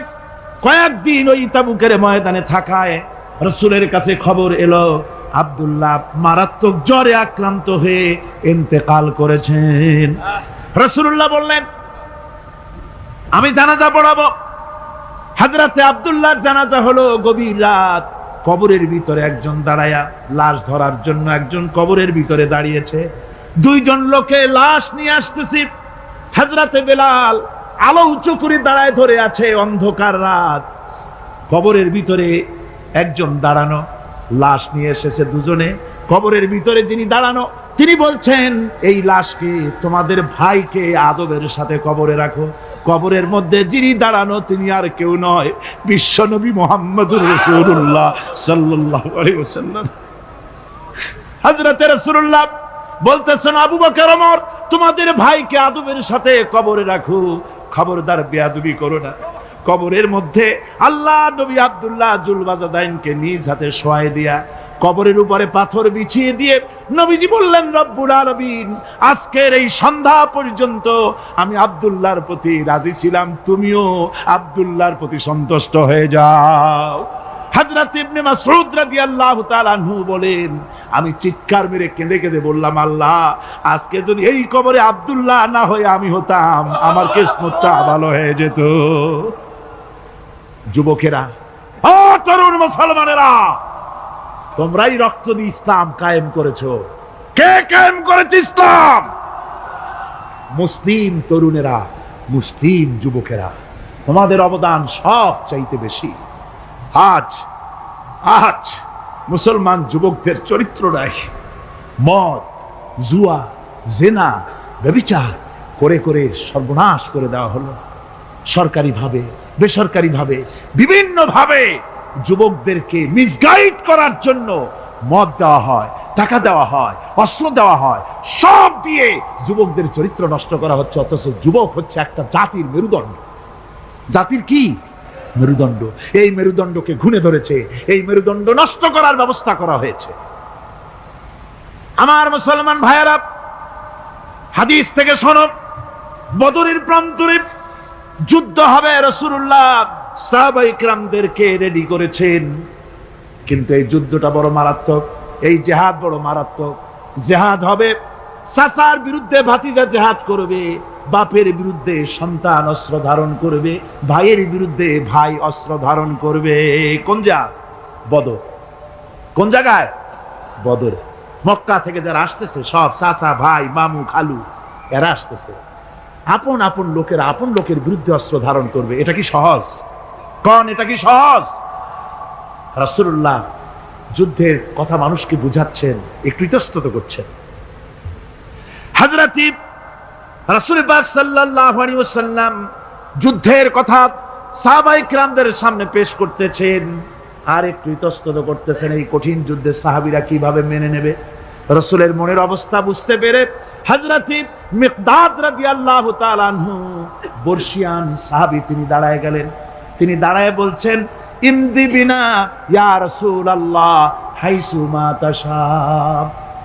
হে রাসূল, আপনি আমাদেরকে নিয়ে চলুন, আল্লাহ যেদিকে আপনাকে যেতে বলে, হাইসু মা তাশা আয় হাইসু মা আমারাকাল্লাহ, যেদিকে আল্লাহ আপনাকে যেতে বলেন আমাদেরকে নিয়ে আপনি সেদিকে চলেন। ইন্না লা নাকুলু লাকা কামা ক্বালা বানু ইসরাঈল লিমূসা আলাইহিস সালাম, ইযহাব আনতা ওয়া রাব্বুকা ফাকাতিলা ইন্না হাহুনা কাঈদুন। আমরা মুসা আলাইহিস সালামের উম্মতের মতো বলবো না যে, হে মুসা, তুমি আর জিবরাইল আর তোমার আল্লাহ যুদ্ধ করো, আমরা ঘরে বসে আরাম করি। এই কথা আমরা বলবো না হুজুর। বাল ইযহাব আনতা ওয়া রাব্বুকা ফাকাতিলা ইন্না মাকুমা মুকাতিলুন। হে রাসূল, বরং আমরা বলবো, আপনি যুদ্ধ করুন, আপনি আমাদের নিয়ে চলুন, আমরা লড়বো আপনার সাথে কাফেরদের বিরুদ্ধে। ততক্ষণ পর্যন্ত লড়বো মা দামাত আইনুম মিন্না তাতাররাফ। ও রাসূল, যতক্ষণ আমাদের চোখের একটা পাতাও নড়ে ততক্ষণ আপনার সাথে আমরা লড়বো। সুবহানাল্লাহ। মানে জীবন যতক্ষণ আছে আপনার সাথী হয়ে কাফেরদের বিরুদ্ধে লড়তে থাকবো। হুজুর খুব খুশি হয়ে গেল। হুজুর কি হলেন? দারুণ খুশি হয়ে গেল। আল্লাহ নবী খুশি হয়ে বললেন, ও সাহাবীরা, তোমাদের মানসিক অবস্থা যখন এই কুবু বিনা ইলা জান্নাতিন, জান্নাতুন আরদুহা কারদিস সামাওয়াতি ওয়াল আরদ। ও সাহাবীরা, তোমাদের মানসিকতা যখন এমন, তখন আমার সাথে তোমরা দাঁড়াও, আমার সাথে ওঠো, আমার সাথে চলো জান্নাতের দিকে। রাসূলুল্লাহ বলছেন, আমার সাথে চলো বেহেশতে। কোন বেহেশত? এমন বেহেশত যে বেহেশতের বিশালতা আর প্রশস্ততা ওই বিশাল আকাশ আর জমিনের চাইতেও বেশি। এই বিরাট জান্নাতের দিকে চলো আমার সাথে। ফাকামা উমাইর বিন হামাম ওয়া কানা ইয়াকুলু তামার। যুবকেরা, তোমাদের মতো তরুণ, তোমাদের মতো এক যুবক যার নাম উমাইর, তিনি দাঁড়িয়ে গেলেন, হাতে ছিল খোরমা, খোরমা খাচ্ছিল। দেখেন না, বক্তৃতা হয় মাঠে, ওয়াজ নসিহত হয়, আর যুবকেরা দাঁড়ায় দাঁড়ায় বাদাম খায়, হয় না? ওই সাহাবী ওই সময় তো বাদাম টাদাম হয়তো পায় নাই, খোরমা খাচ্ছে, খোরমা চাবাচ্ছে, বিচি ফালাই দিতেছে, আর এইভাবে খাচ্ছে আর হুজুরের কথা শুনছে। হুজুরের কথা শুনে উমাইর বলছেন, বাহ বাহ। এটা একটি আঞ্চলিক শব্দ, এর অর্থ হচ্ছে আয়মা আযমাহু ওয়া মা আহসানাহু। হে রাসূল, আপনি কত সুন্দর কথা বললেন, আপনি কি বিশাল কথা বলেছেন, কত বড় কথা বলেছেন। জিহাদ করলে, জান দিলে এমন বেহেশত পাবো, জান্নাতুন আরদুহা কারদিস সামাওয়াত ওয়াল আরদ, যে বেহেশতটা হবে ওই বিশাল আকাশের চাইতেও বিস্তীর্ণ, এমন বেহেশত পাবো। ওয়াল্লাহি লাউ কুনতু হাইয়ান হাত্তা আকুলাহুন্না ইন্নাহা লাহায়াতুন তাওয়িলা। আল্লাহর কসম, আমি যদি হাতের সবগুলি খোরমা খেতে যাই তাহলে তো অনেক সময় লাগবে, বেহেশতে যেতে দেরি হয়ে যাবে, অনেক দেরি হয়ে যাবে বেহেশতে যেতে। ফারামা বিহিন্না, হাতের সবগুলি খোরমা তিনি ফেলে দিলেন।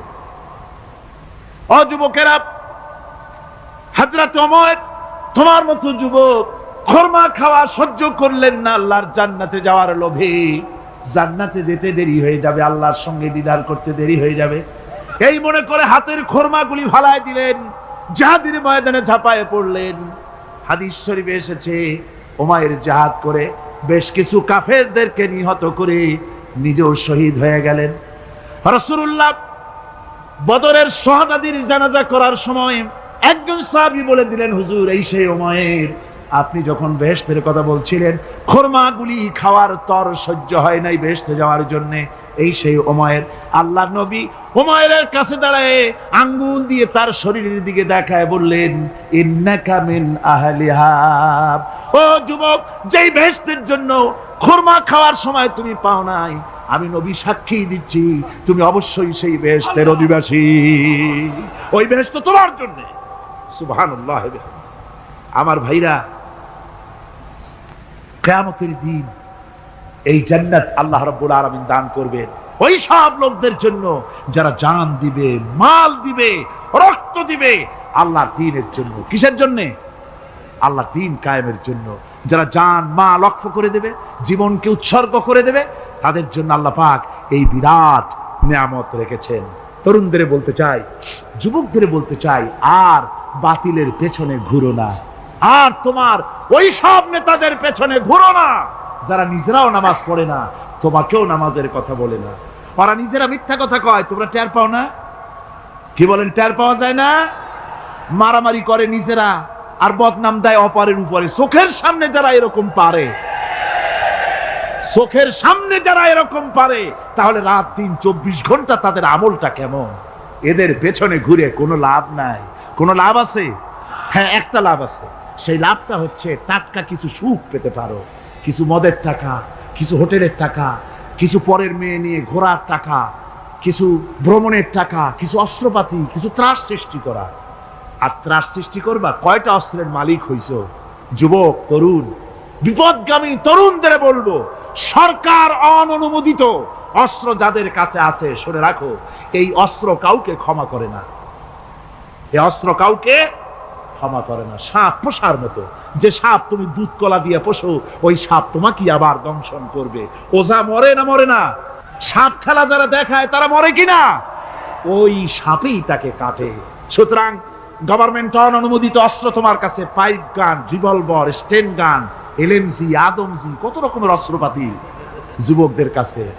ঘুম নাই, সারা রাত অস্ত্র থাকে কাছে, আর কি কি লাল পানি খাইয়া চোখ দুইটা থাকে এত বড় বড়, দেখলেও ভয় করে, মাথায় ভাল্লুকের মতো চুল। মানুষ মারো তোমরা, মানুষ মারো। আহা, যারে মারলা একটুখানি হিউম্যানিটি, বিবেক দিয়ে চিন্তা করো। যাকে মেরেছ ওই রাত্রে তার বাড়ির কাছে যাও, ওই রাত্রে গোপনে তার বাড়ির কাছে গিয়ে দেখো তার মা কিভাবে তার সন্তানের জন্য কাঁদতেছে, মায়ের কোলটা খালি হয়েছে বলে কিভাবে কাঁদতেছে, তার বাবা কিভাবে কাঁদতেছে, তার বউ থাকলে কিভাবে ছটফট করতেছে, তার কলিজার টুকরা সন্তান থাকলে কিভাবে আব্বা আব্বা বলে কাঁদতেছে। যারে গুলি করে মেরেছো একবার বাড়ির কাছে গিয়ে কান পাচা শোনো। মনে রাখো যুবক, সন্ত্রাসীরা শুনে রাখো, অস্ত্র দিয়া মানুষকে যারা মেরেছো, আল্লাহর কসম করে বলি যেভাবে মেরেছো ওইভাবে তোমাকেও নিহত হতে হবে, কোনো সন্দেহ নাই। বাড়িতে গিয়ে ডায়েরিতে লিখে রাখো আমার কথা। থামুন, বাড়িতে গিয়ে ডায়েরিতে লিখে রাখুন, ডায়েরিতে লিখে রাখো, যদি তুমি কাউকে হত্যা করে তার বউকে যদি বিধবা বানায় থাকো, তোমার বউ বিধবা হবেই, কোনো সন্দেহ নাই। তুমি যদি কারো ছেলেকে এতিম বানায় থাকো, তোমার ছেলেকে আল্লাহ এতিম বানায় রাস্তায় ভিক্ষা করায় ছাড়বেন। তুমি যদি কারো বাপকে মাকে কাঁদায় থাকো, আল্লাহ রাব্বুল আলামিন তোমার মা বাপকে কাঁদাবেন। তুমি যদি বেয়নটের খোঁচা দিয়া, ড্যাগারের খোঁচা দিয়া একটা মানুষকে যদি বুক ফেড়ে থাকো, তোমার বুকটা ঝাঁঝরা করে দেওয়ার মতো অস্ত্র আল্লাহ তৈরি করে রেখেছে। বিশ্বাস করো, বিশ্বাস করো। অননুমোদিত অস্ত্র থানায় জমা দিয়ে দাও, মসজিদে ঢোকো, নামাজ পড়ো, চরিত্রবান হয়ে যাও। তোমাদের প্রতি আমার উদাত্ত দাওয়াত, আমার বুক ভরা দরদ। তোমাদের বিরুদ্ধে আমাদের কোনো বিদ্বেষ নাই, হিংসা নাই, আছে কলিজা বড় দরদ। দেখতে পাচ্ছি জাহান্নামের দিকে যাচ্ছ। এ পথটা কোন দিকের পথ? যারা বলেন কোথার পথ? ওই নেতাদের পিছনে আর চলো না, তওবা করো। ওই নেতাদের পিছনে আর যাবে না যারা তোমাদেরকে টাকা দেয় আর অস্ত্র দেয়, যারা তোমাদেরকে মদ দেয় আর নারী দেয়, ওদের পেছনে আর চলবে না। ওয়াদা করো। যুবকরা কি পারবে ওয়াদা করতে? ওই সব নেতাদের পিছনে জীবনে আর যাবে না। ওয়াদা করতে পারো? হাত উঁচু করে দেখাও যুবকেরা।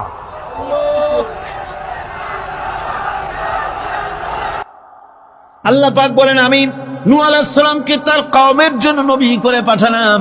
আর নূহ আলাইহিস সালাম তার জাতিকে ডেকে বললেন, ও আমার জাতি, ও আমার সম্প্রদায়, এক আল্লাহর গোলামি করো, তিনি ছাড়া তোমাদের কোনো রব নাই, ইলাহ নাই, মাবুদ নাই।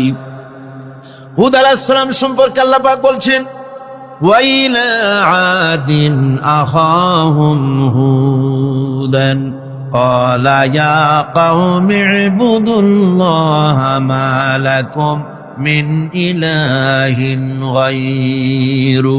হুদকে আমি সামুদ জাতির জন্য,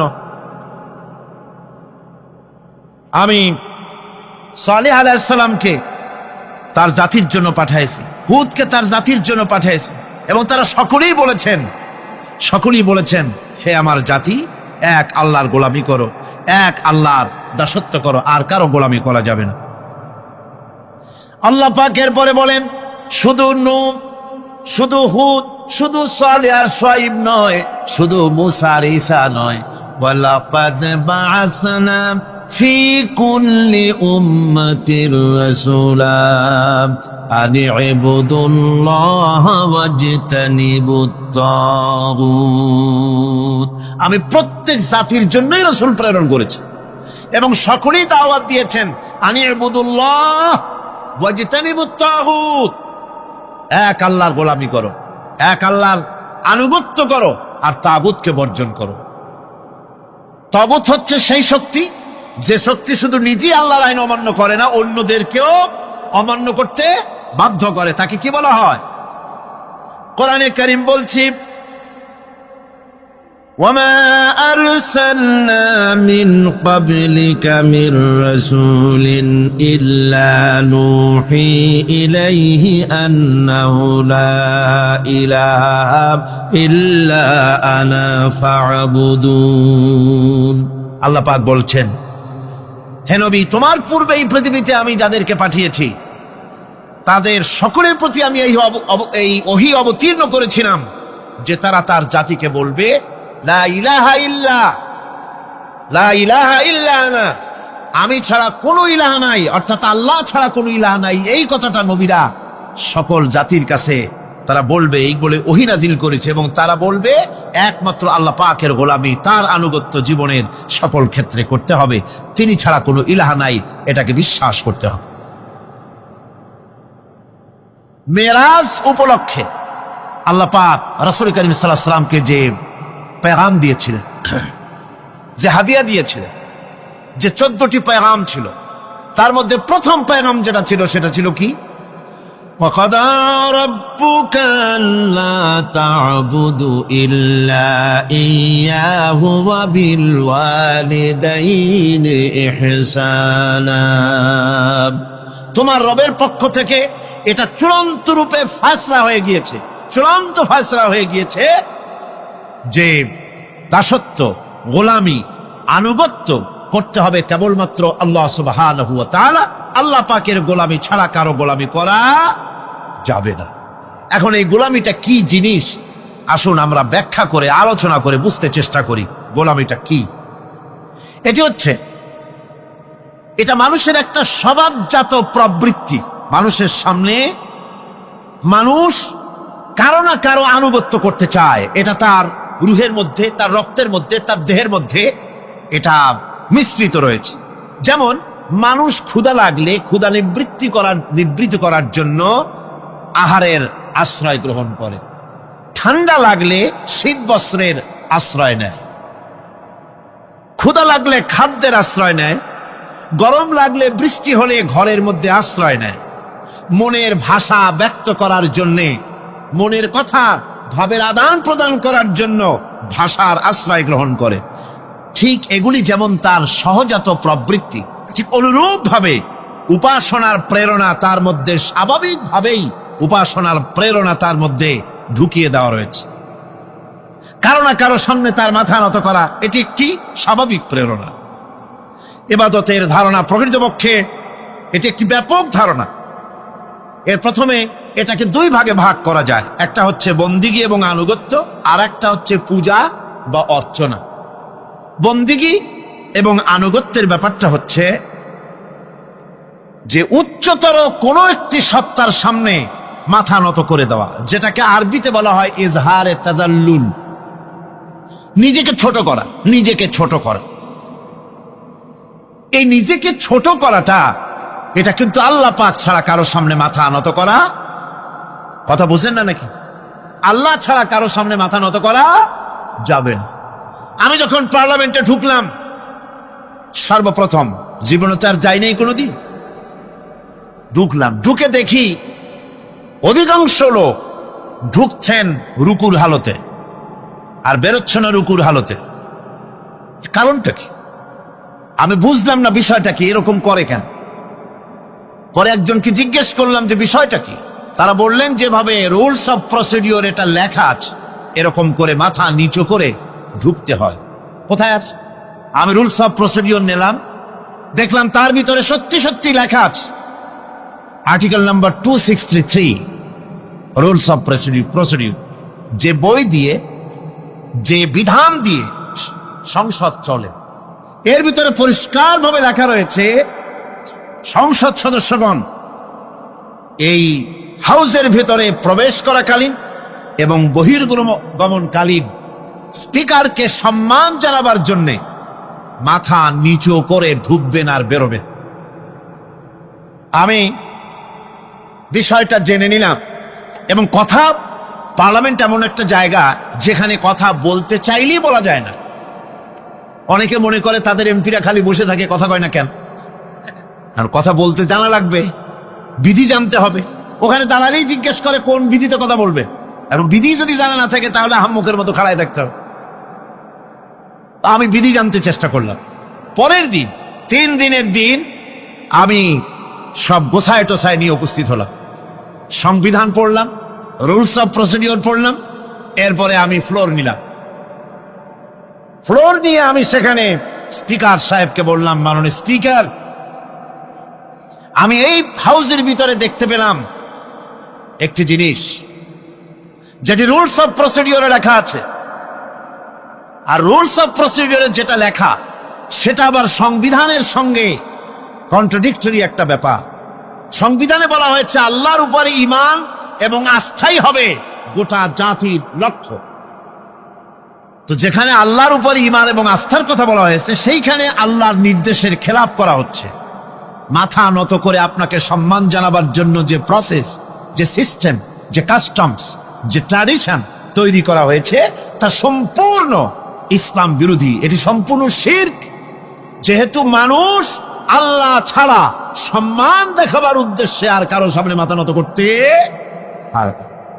ইন্না শিরকা লাযুলমুন আযীম, এটি হলো মস্ত বড় গুনাহ, মস্ত বড় অপরাধ। আমি বললাম রাসূল কারীম সাল্লাল্লাহু আলাইহি ওয়াসাল্লাম বলেছেন, তোমাকে যদি কেটে টুকরা টুকরা করে ফেলানো হয় অথবা তোমাকে যদি জ্বালিয়ে পুড়িয়ে ভস্ম করা হয়, তবুও তুমি শিরক করতে পারবে না। সুতরাং এই সংসদে যেটা হচ্ছে এটা সম্পূর্ণ শিরক, এটা কবিরা গুনাহ, এটা হারাম। এটাকে রুলস অফ প্রসিডিওর থেকে উঠিয়ে দেওয়ার জন্য, এটা বন্ধ করার জন্য আপনার প্রতি আমি আবেদন জানাচ্ছি। আমি আমার বলা শেষ করলাম। ওয়ামা আলাইনা ইল্লাল বালাগ। যদি এটি কার্যকরী করা না হয় তাহলে আপনি এবং সংসদে যারা আছেন, যারা এটা আমল করবেন, কিয়ামতের দিন অবশ্যই আল্লাহর দরবারে আসামি হবেন। স্পিকার সাহেব, আমি অবাক হলাম, আমাদের সুশিক্ষিত স্পিকার, তিনি ডানে বায়ে কারো চেহারার দিকে তাকান নাই, কারো চোখের ইঙ্গিতে কথা বলার চেষ্টা করেননি। আমার বক্তব্য কোরআনের বক্তব্য, কথা তো আমার না, কথা কোরআনের। কোরআনের বক্তব্য তার হৃদয় স্পর্শ করেছে। সঙ্গে সঙ্গে স্পিকার বলেছেন, আমি আপনার বক্তব্যের সাথে সম্পূর্ণ একমত, কিন্তু আমি তো এটাকে উঠাইতে পারবো না, এটাকে আমি উঠাতে পারবো না, এটা আমার ইখতিয়ারের বাইরে, এজন্য আপনাকে নোটিশ দিতে হবে। আমি নোটিশ দিলাম। নোটিশ মনে হয় কোন কোল্ড স্টোরেজে আশ্রয় পেয়েছে। আমি সেটাকে গরম করতে চেষ্টা করছি। আগামী সংসদ ইনশাআল্লাহ আবার উঠাবো। যতক্ষণ পর্যন্ত সংসদ শিরক মুক্ত না হচ্ছে, আল্লাহর গোলাম এই শিরকের বিরুদ্ধে সংসদে আওয়াজ তুলতেই থাকবে ইনশাআল্লাহ।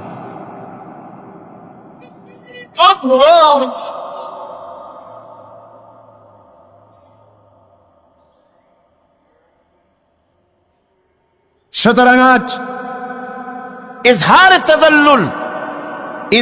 তাদাল্লুল, মানুষ নিজেকে ছোট করবে কেবলমাত্র আল্লাহর কাছে। কার কাছে? আল্লাহ ছাড়া কারো সামনে মানুষ মাথা নত করতে পারবে না। এমনকি আমার দেশের কোর্টগুলিতে জজ সাহেবদেরকে বলা হয় মিলর্ড, আমার প্রভু। ব্রিটিশের শেখানো কথা, কোন মুসলমান উকিলের এমন কথা বলা উচিত নয়, জায়েজ নয়, হারাম। এ ধরনের কাস্টমস, এ ধরনের ট্র্যাডিশন উৎখাত করা উচিত। মাননীয় স্পিকার, মাননীয় জজ সাহেব, সম্মানিত জজ সাহেব এভাবে বলতে পারে, কিন্তু আমার প্রভু তো মুসলমানের একজন। প্রভু কয়জন? তার নাম কি? এই 4-5 জনে কইলেন আল্লাহ। আল্লাহর নাম নিতে দুঃখ লাগে, ভয় করে, লজ্জা করে, চিল্লা এখন প্রভু কে? আল্লাহ সুবহানাহু ওয়া তাআলা। সুতরাং তার সামনে মাথা নত করতে হবে। এখন বন্দেগী বা আনুগত্য, আমি এই জিনিসটা একটা দৃষ্টান্তের মাঝে আপনাদের সামনে পেশ করতে চাই। খুবই গুরুত্বপূর্ণ বিষয়, আপনারা শুনলে আশা করি আল্লাহ পাক আমাদেরকে ফায়দা দান করবেন। আমি দোয়া চাই এই গুরুত্বপূর্ণ বিষয়টি যেন গুছিয়ে আপনাদের সামনে পেশ করতে পারি, আল্লাহ পাক যেন তৌফিক দান করেন। বন্দেগী বা আনুগত্য, এই আনুগত্যটার একটা দৃষ্টান্ত এভাবে দেওয়া যায়, যেমন চাকর মনিবের আনুগত্য করে। চাকর কার আনুগত্য করে? মনিবের। মনিবটা বলে, চাকর সেগুলিকে মান্য করে। এটাকে আরেকটু বড় করে যদি দেখতে চান তাহলে এভাবে বলা যায়, জনগণ, একটা দেশের জনগণ সরকারের আনুগত্য করে। সরকার যা বলে সরকারের আনুগত্য করে। মানুষ তার নিজের অজান্তেও কোর্টে, কাছারিতে, আদালতে, রাস্তায়, নৌকায়, স্টিমারে, প্লেনে, শিক্ষাঙ্গনে, সর্বত্র একটি দেশের জনগণ একটা সরকারের আইন নিজের অজান্তেই মেশিনের মতো পালন করে চলে, ঠিক কিনা? এই দৃষ্টিতে যে পরিমাণ লোক কোন সরকারের কর্তৃত্ব সীমায় বাস করে এবং তারা আইনের অনুবর্তন করে, তাদের সম্পর্কে আমরা বলতে পারি জনগণ অমুক সরকারের আনুগত্য করছে। আর এটাকে যদি আরবিতে বলেন তাহলে বলা যায় এভাবে, জনগণ অমুক সরকারের ইবাদত করছে, আনুগত্য করছে, দাসত্ব করছে, গোলামি করছে। এবার এই ধারণাটিকে আরো একটু প্রশস্ত করে দিন। তাহলে আপনি দেখতে পাবেন, প্রথমে বললাম মনিবার চাকর, তারপর বললাম জনগণনা সরকার। এবার এই দৃষ্টিকে আরো প্রশস্ত করে দিয়ে বিশ্বের দিকে তাকান, মহা শূন্যের দিকে তাকান। গাছপালা, তরু লতা, কীট পতঙ্গ সব যেন কারো আইন মেনে চলছেই তো মনে হয়, নাকি কন? এবার শুনুন আল্লাহ পাক কি বলছে। আল্লাহ রাব্বুল আলামিন বলেন, আফাগাইরা দীনিল্লাহি ইয়াবগুন ওয়ালাহু আসলামা মান ফিস সামাওয়াতি ওয়াল আরদি তাওআন ওয়া কারহা। আফাগাইরা দীনিল্লাহি ইয়াবগুন, তোমরা কি আমার দেওয়া জীবন ব্যবস্থাকে ছেড়ে দিয়ে অন্যের তৈরি করা কোনো ব্যবস্থা তালাশ করো? ওয়ালাহু আসলামা মান ফিস সামাওয়াতি ওয়াল আরদ, অথচ আকাশে যা আছে, জমিনে যা আছে, সব কিছু আনুগত্যের মস্তক আমার সামনে মাথা নত করে দিয়েছে। সুবহানাল্লাহ বিহামদি, ঠিক কিনা? একটি ধূলি কণা থেকে শুরু করে নক্ষত্র লোক অবধি যা কিছু আমরা দেখতে পাই, যা দেখি না, সব হুকুম মানে কার? এই আইনের বৃদ্ধাচরণ করার ক্ষমতা কারো নাই। এটাকে বলা যায় গোটা বিশ্ব চরাচর আনুগত্য করছে, গোলামি করছে, ইবাদত করছে। কার করছে? আল্লাহ পাকের। এটাকে ইংরেজিতে বলা হয় ল অফ নেচার, এটাকে আরবিতে বলা হয় কানুনে ফিতরত, এটাকে বাংলায় বলা হয় প্রকৃতির আইন। এই আইনকে লঙ্ঘন করার ক্ষমতা কারো নাই। বন্ধুগণ, এই পৃথিবীর আপনি লক্ষ্য করে দেখবেন, কোরআন মাজিদে এই বন্দিগিকে কোথাও ইবাদত বলেছে, কোথাও তাসবিহ বলেছে, কোথাও তাকদীস বলেছে, কোথাও সুজুদ বলেছে, কোথাও কুনুত বলেছে। আল্লাহ রাব্বুল আলামিন এই ইবাদতকে, আল্লাহ পাকের এই আনুগত্যকে বিভিন্ন শব্দে ব্যবহার করেছে। যেমন وَلَهُ مَنْ فِي السَّمَاوَاتِ وَالْأَرْضِ وَمَنْ عِنْدَهُ لَا يَسْتَكْبِرُونَ عَنْ عِبَادَتِهِ وَلَا يَسْتَحْسِرُونَ। আসমান এবং জমিনে যা কিছু আছে সব আল্লাহ পাকের, আর যে সব ফেরেশতারা তার নিকটে আছে তারা সবাই আল্লাহ পাকের বন্দেগী করছে। আল্লাহ পাকের বন্দেগী করার ভিতরে কেউ ত্রুটি করছে না। ইউসাব্বিহুনাল লাইলা ওয়ান নাহারা লা ইয়াফতুরুন, তারা রাত দিন তার প্রশংসা কীর্তনে মাথা নত করে দিয়ে কোন রকমের বিশ্রাম ছাড়া, শৈথিল্য ছাড়া সব আল্লাহ পাকের জিকির করছে, তাসবিহ করছে, আনুগত্য করছে। আকাশের সমস্ত ফেরেশতারা, কত ফেরেশতা তার তো কোনো ঠিক ঠিকানা নাই। কত লক্ষ লক্ষ ফেরেশতা আছে শুধু রুকুর হালতে আছে, কেউ তো সেজদার হালতে আছে, কেউ তো কিয়ামের হালতে আছে। আর যার উপরে যে ডিউটি আছে সেই ডিউটি পালন করছে, সব আল্লাহ পাকের আনুগত্য করে চলছে। এভাবে করে আল্লাহ পাক বলছেন যে আমার আনুগত্য এবং আমার তাসবিহ, আমার গুণকীর্তন করার জন্য সবাই এর মধ্যে ব্যস্ত আছে।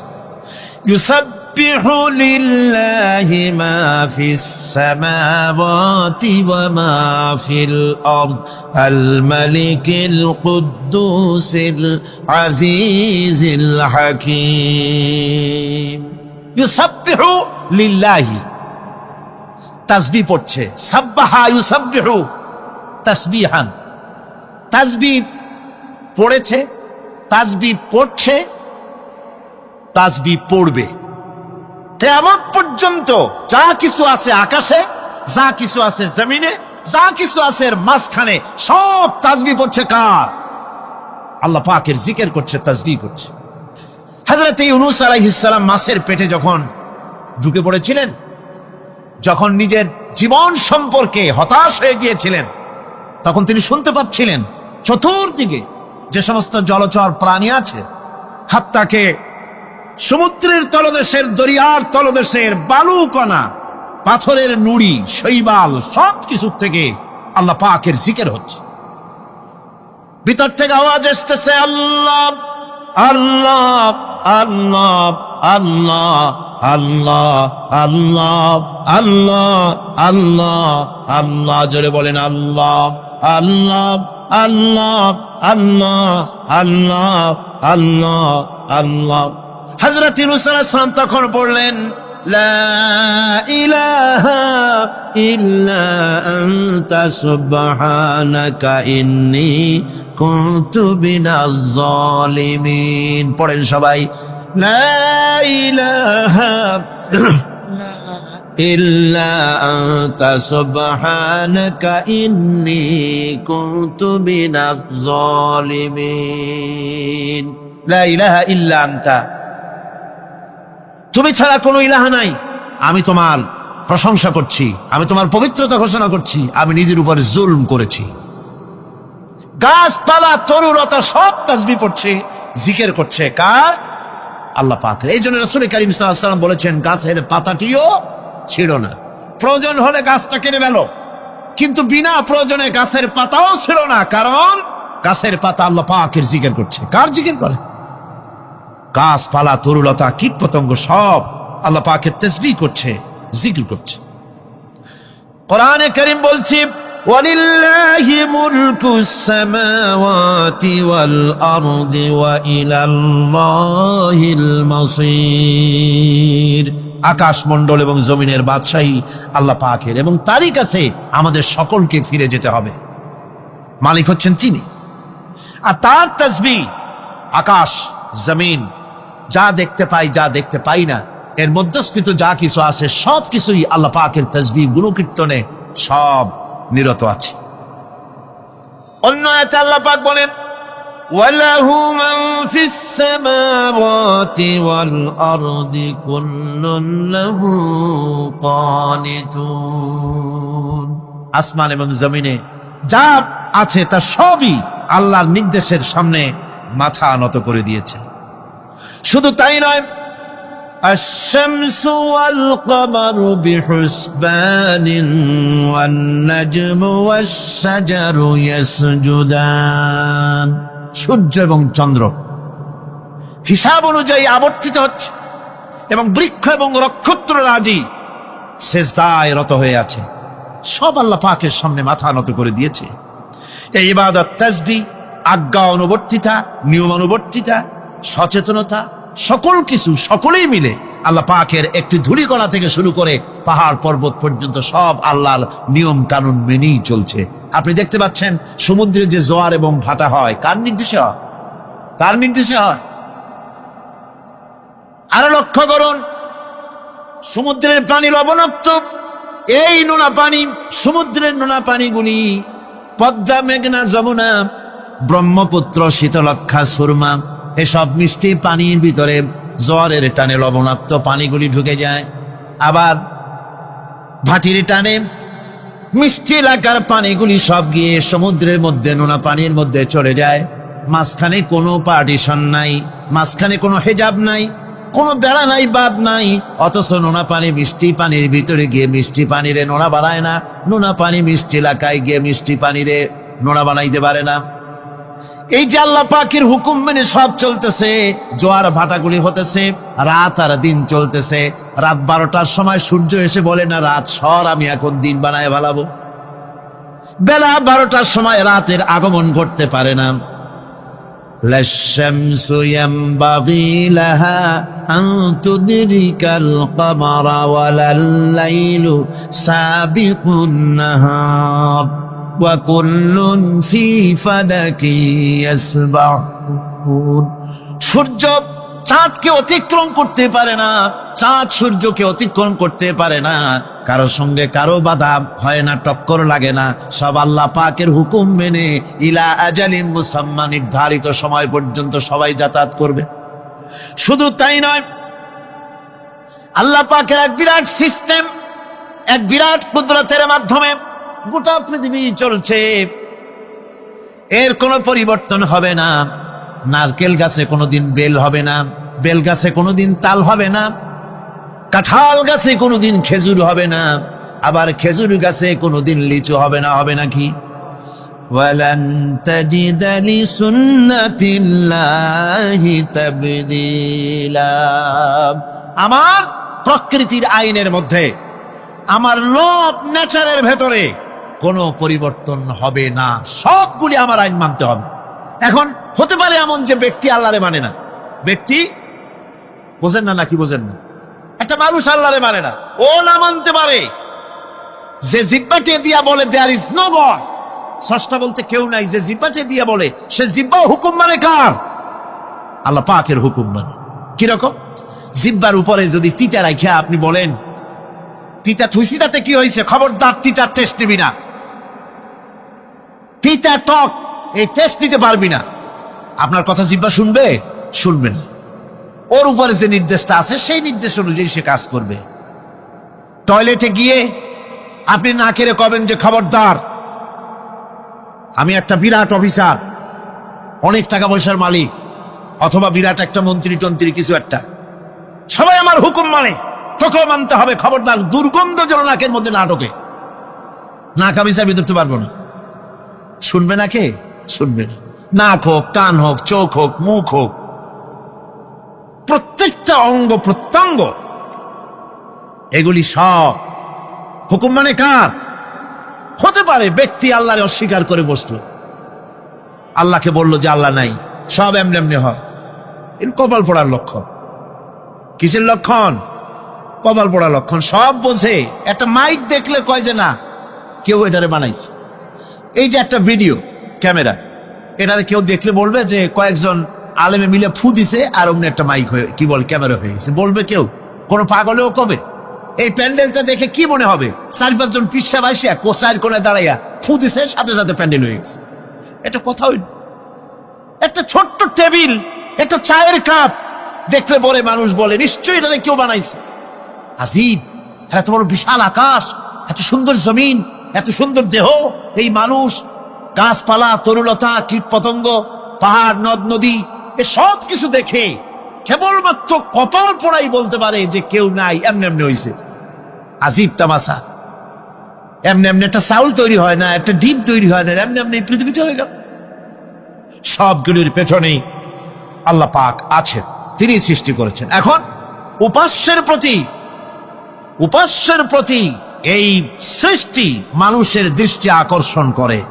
উপাস্য পাও না কে আল্লাহ, তা ঠিক পাও না, তা দেখাবার জন্য এই পৃথিবীর আল্লাহর সৃষ্টি প্রত্যেকটি পদার্থ, প্রত্যেকটি জিনিস ইঙ্গিত করে নিঃসন্দেহে কেউ না কেউ আছে, আর তার নাম হচ্ছে আল্লাহ। তার নাম কি? আরো জোরে বলেন, নাম কি? আল্লাহ পাক। এখন প্রশ্ন ওঠে, আল্লাহরে বানাইছে কেডা? বলে তো মুরগি আগে না ডিম আগে? ডিম যদি আগে হয়ে থাকে তো ডিমটারে পারলো কে? আর মুরগি যদি আগে হয়ে থাকে, কোথার থেকে মুরগি এসে উড়িয়ে এসে জুড়ে বসলো, আইলো কই থেকে? আল্লাহ যদি একজন থেকেই থাকেন তাহলে তার স্রষ্টাকে? এই প্রশ্ন তুলেছেন বার্টন রাসেল। প্রশ্ন তুলেছে স্রষ্টার স্রষ্টাকে। তা আমি দেখলাম এক আর্মি অফিসার একটা বই লিখেছেন, আমার এত ভালো লাগলো। বইটার নাম হচ্ছে আল কোরআন দ্য চ্যালেঞ্জ, মহাকাশ পর্ব। দারুণ লিখেছেন তিনি, আপনারা যদি পান খুঁজে নিয়ে পড়বেন। সে বইয়ের শেষ ভাগে গিয়ে তিনি এটার জবাব দিয়েছেন, স্রষ্টার স্রষ্টাকে তাই তুমি তালাশ করো, কানা চায় মানে কুজো চায় শীতই শুইতে।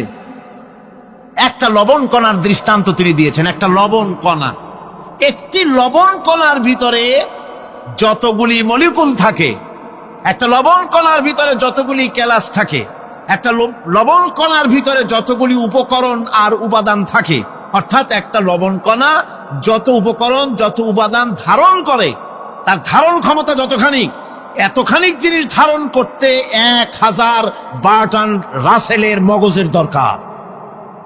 একটা লবণ কণা, সেইটা চিন্তা করাই কঠিন।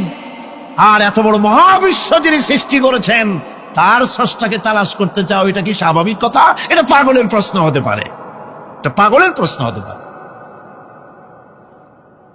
গ্যাগারিন টিটপ আর প্রথম মহাশূন্যচারী ছিল। গ্যাগারিন বেটা মহাশূন্য ঘুরি টুরি আসা কয় কি, কয় যে মুসলমানেরা যারে কয় আল্লাহ, হিন্দুরা যারে কয় ভগবান, খ্রিস্টানরা যারে কয় গড, মহাশূন্য এত ঘুরলাম, আল্লাহরেও দেখলাম না, ভগবানও দেখলাম। আজীব তামাশা। তুমি তো তোমার শরীরটাই দেখো না, তোমার শরীরটাই তো তুমি দেখতে পাও না। তোমার মাথার তালুটা কেমন তা কি দেখছো কখনো? আয়না নিচের দিকে দিয়ে ঠ্যাং উপরের দিকে দিয়ে তাকাইলে যদি দেখো মাথার তালু কেমন। নিজের ঘাট দেখো না, পিঠ দেখো না, নিজের হিপ দেখতে পারো না। আয়না টায়না সাইড পাঁচখান না নিয়ে দেখার উপায় নাই কোন জায়গায় কি আছে শরীরে। নিজের শরীরটাই দেখো না, কত বড় সাহস! এই শরীরের শ্বাসটাকে দেখতে চাও? লা তুদরিকুহুল আবসার। কোন দৃষ্টি শক্তি তাকে মুহাইয়া করতে পারবে না। তার দৃষ্টি সকলকে আয়ত্ত করবে, কিন্তু পৃথিবীর কোন দৃষ্টি শক্তি তাকে আয়ত্তের ভিতরে নিতে পারবে না। মুসা আলাইহিস সালামের মতো পয়গম্বর, তিনি বলেছিলেন রব্বি আরিনি, রব্বি আরিনি, আল্লাহ আমি তোমারে দেখতে চাই। আল্লাহ পাক বলেছেন লান তারানি, কখনোই দেখতে পারবা না। সুবহানাল্লাহ ওয়া বিহামদিহি। সুতরাং এই পৃথিবীর সবকিছু ইঙ্গিত করে যে একজন আছেন।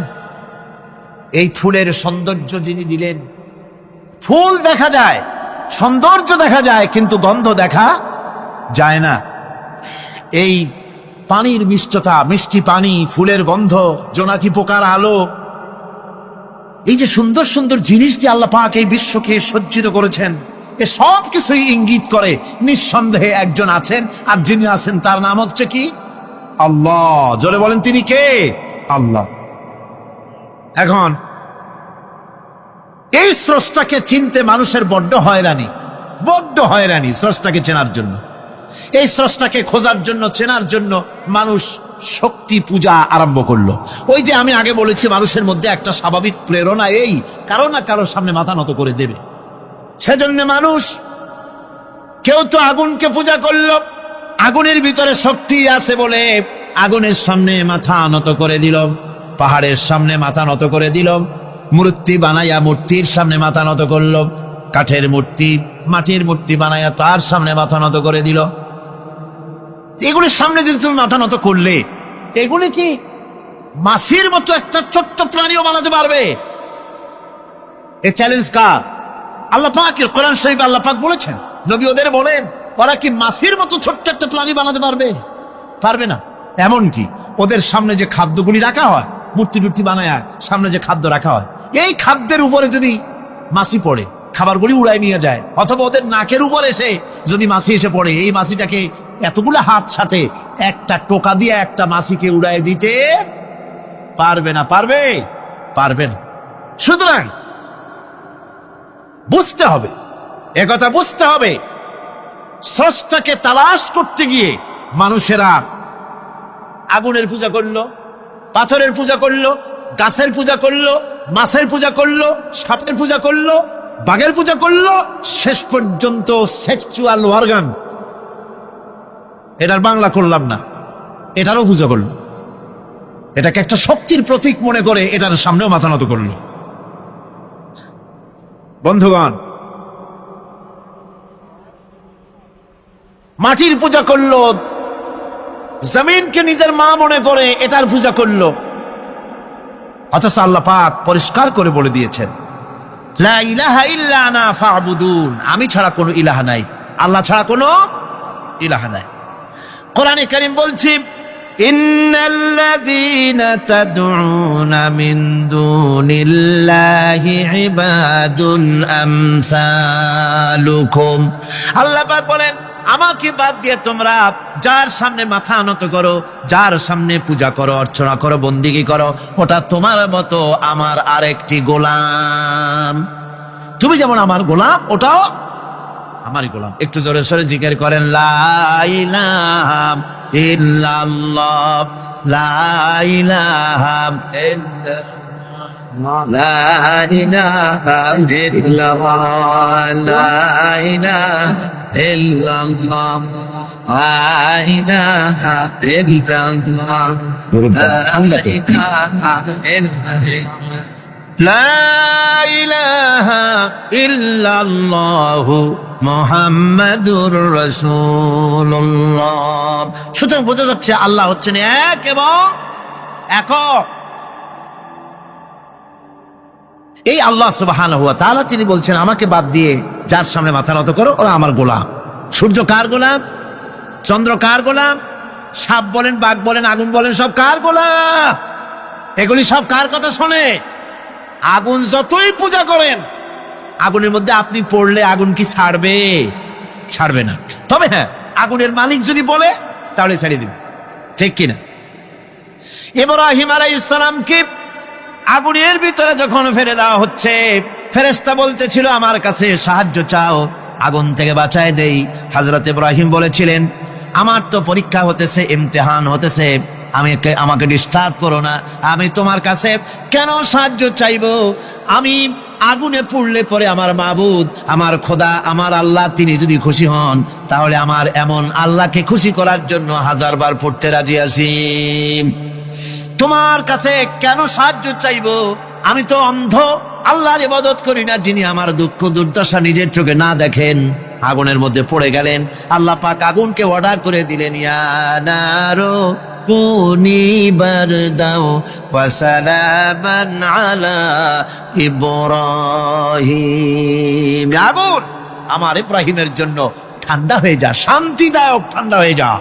তাহলে দেখা গেল আগুনের মালিক হচ্ছেন আল্লাহ পাক। আল্লাহ পাক আজও যদি কোনো পূজা করা রাখবেন আগুনের, আগুনের পূজা করা তো হারাম। আগুন হচ্ছে আল্লাহর গোলাম, আল্লাহর সৃষ্টি, এটা হচ্ছে মাখলুক, আল্লাহ হচ্ছেন খালিক। বিশ্বকবি, কবি সম্রাট আল্লামা ডক্টর ইকবাল কি সুন্দর করে বলেছেন, আজ ভি হো জো ইব্রাহিম কা ইমা पैदा, आज भी हो जो इब्राहिम का इमाम पैदा, आ कर सकती है एक अंदाज गुलिस्तां पैदा। ইব্রাহিমের ইমান যদি আজও কোথাও হয় বিদ্যমান, করতে পারেন অগ্নিকুণ্ডে খুবসুরত এক গুলিস্তান। এখনো যদি ইব্রাহিমের ইমান যদি কারো মধ্যে জাগ্রত হয়, আর তাকে যদি আগুনে ভালানো হয়, সে আল্লাহ আজও আছেন না? নাই? আছে কিনা? আল্লাহু লা ইলাহা ইল্লা হুয়াল হাইয়ুল কাইয়ুম। পড়েন সবাই, আল্লাহু লা ইলাহা ইল্লা হুয়াল হাইয়ুল কাইয়ুম। যে যার জায়গায় বসে যান, মেহেরবানি করে ধৈর্যের সীমাকে অতিক্রম করবেন না, জনগণ কিন্তু সহ্য করবে না। মেহেরবানি করে আর কোনো ডান বাম হবে না। এই বাবুরা বসো, তোমরা বসো, বসো। খালি সেলফি সেলফি, মাথা নষ্ট করে দেয় সেলফি যাওয়ার জায়গায়। আমার প্রিয় ভাইরা, এই মাহফিল আগামীতে হোক, এটা আমরা সবাই চাই কি চাই না? না, এবার তো আওয়াজ পাই না। আমরা সবাই চাই কি চাই না? এই মাহফিল কমিটিদের আজকের আয়োজন করতে গিয়ে অনেক কষ্ট হয়ে গিয়েছে, অনেক অর্থ, অনেক কষ্ট হয়ে গিয়েছে। আমরা কারা কারা চাই এই মাহফিল আগামীতে? দুটো হাত তোলা লাগে, দেখেন দেখি। মাশাআল্লাহ, মাশাআল্লাহ। হাত উপরে রাখেন, হাত উপরে রাখেন, হাত উপরে রাখেন। এই মুহূর্তে আমার ভলেন্টিয়ার্স ভাইরা আপনাদের সবার কাছে যাবে। 2 হাত সবাই পকেটে দেন, সবাই 2 হাত পকেটে দেন। ভাড়ার টাকা বাদ দিয়ে সব টাকা আজকে মাদ্রাসার জন্য দান করে দিবেন। রাজি আছেন তো ইনশাআল্লাহ? ভলেন্টিয়ার্স ভাইরা খুব দ্রুত যেতে হবে, প্রিয় ভাইরা, খুব দ্রুত যেতে হবে। আমি 2 বার সালাম দিয়েছি, বাট আমি আমার সালামের জবাবটা কারো থেকে খুব ভালো করে পাই নাই, তাই আমি আবার শেষবারের মতো সালাম দিয়ে আরবি খুতবা শুরু করতে চাই। আসসালামু আলাইকুম ওয়া রাহমাতুল্লাহি ওয়া বারাকাতুহু। ইন্নাল হামদালিল্লাহি নাহমাদুহু ওয়া নাস্তাঈনুহু ওয়া নাস্তাগফিরুহু ওয়া নু'মিনু বিহি ওয়া নাতাওয়াক্কালু আলাইহি ওয়া নাউযু বিল্লাহি মিন শুরুরি আনফুসিনা ومن سيئات أعمالنا من يهده الله فلا مضل له ومن يضلل فلا هادي له فلن تجد له وليا مرشدا ونشهد أن لا إله إلا الله وحده لا شريك له هو الذي لا ضد له ولا ند له لا مثل له ولا مثيل له ولا كفيل له لا شبه له ولا شبيه له ولا ولد له ولا والد له وهو الواحد الفرد الصمد لم يلد ولم يولد ولم يكن له كفوا أحد ونشهد أن سيدنا ونبينا وحبيبنا وحبيب ربنا وطبيبنا وطبيب أرواحنا محمدا عبد الله ورسوله أرسله بالحق بشيرا ونذيرا وداعيا إلى الله بإذنه وسراجا وقمرا منيرا أما بعد فأعوذ بالله من الشيطان الرجيم بسم الله الرحمن الرحيم قد أفلح من زكاها وقد خاب من دساها وقال تعالى في كلامه المجيد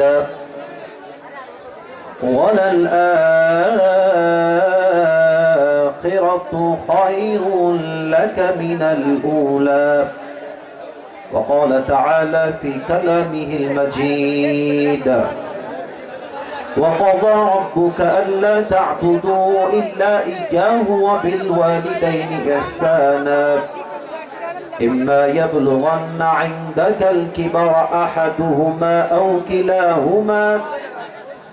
أو كلاهما فلا تقل لهما أف ولا تنهرهما وقل لهما قولا كريما وقال تعالى في كلامه المجيد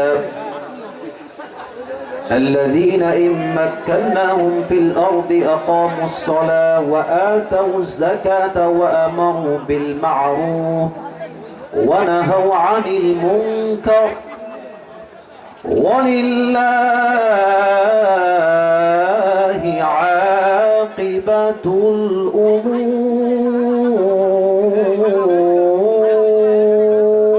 الأمور وقال تعالى في كلامه المجيد يا أيها الذين آمنوا استعينوا بالصبر والصلاة إن الله مع الصابرين وقال تعالى في كلامه المجيد يا أيها الذين آمنوا اصبروا وصابروا ورابطوا واتقوا الله لعلكم تفلحون وقال تعالى في كلامه المجيد قل إن كنتم تحبون الله فاتبعوني يحببكم الله ويغفر لكم ذنوبكم والله غفور رحيم وقال تعالى في كلامه المجيد قل يا عبادي الذين أسرفوا على أنفسهم لا تقنطوا من رحمة الله إن الله يغفر الذنوب جميعا إنه هو الغفور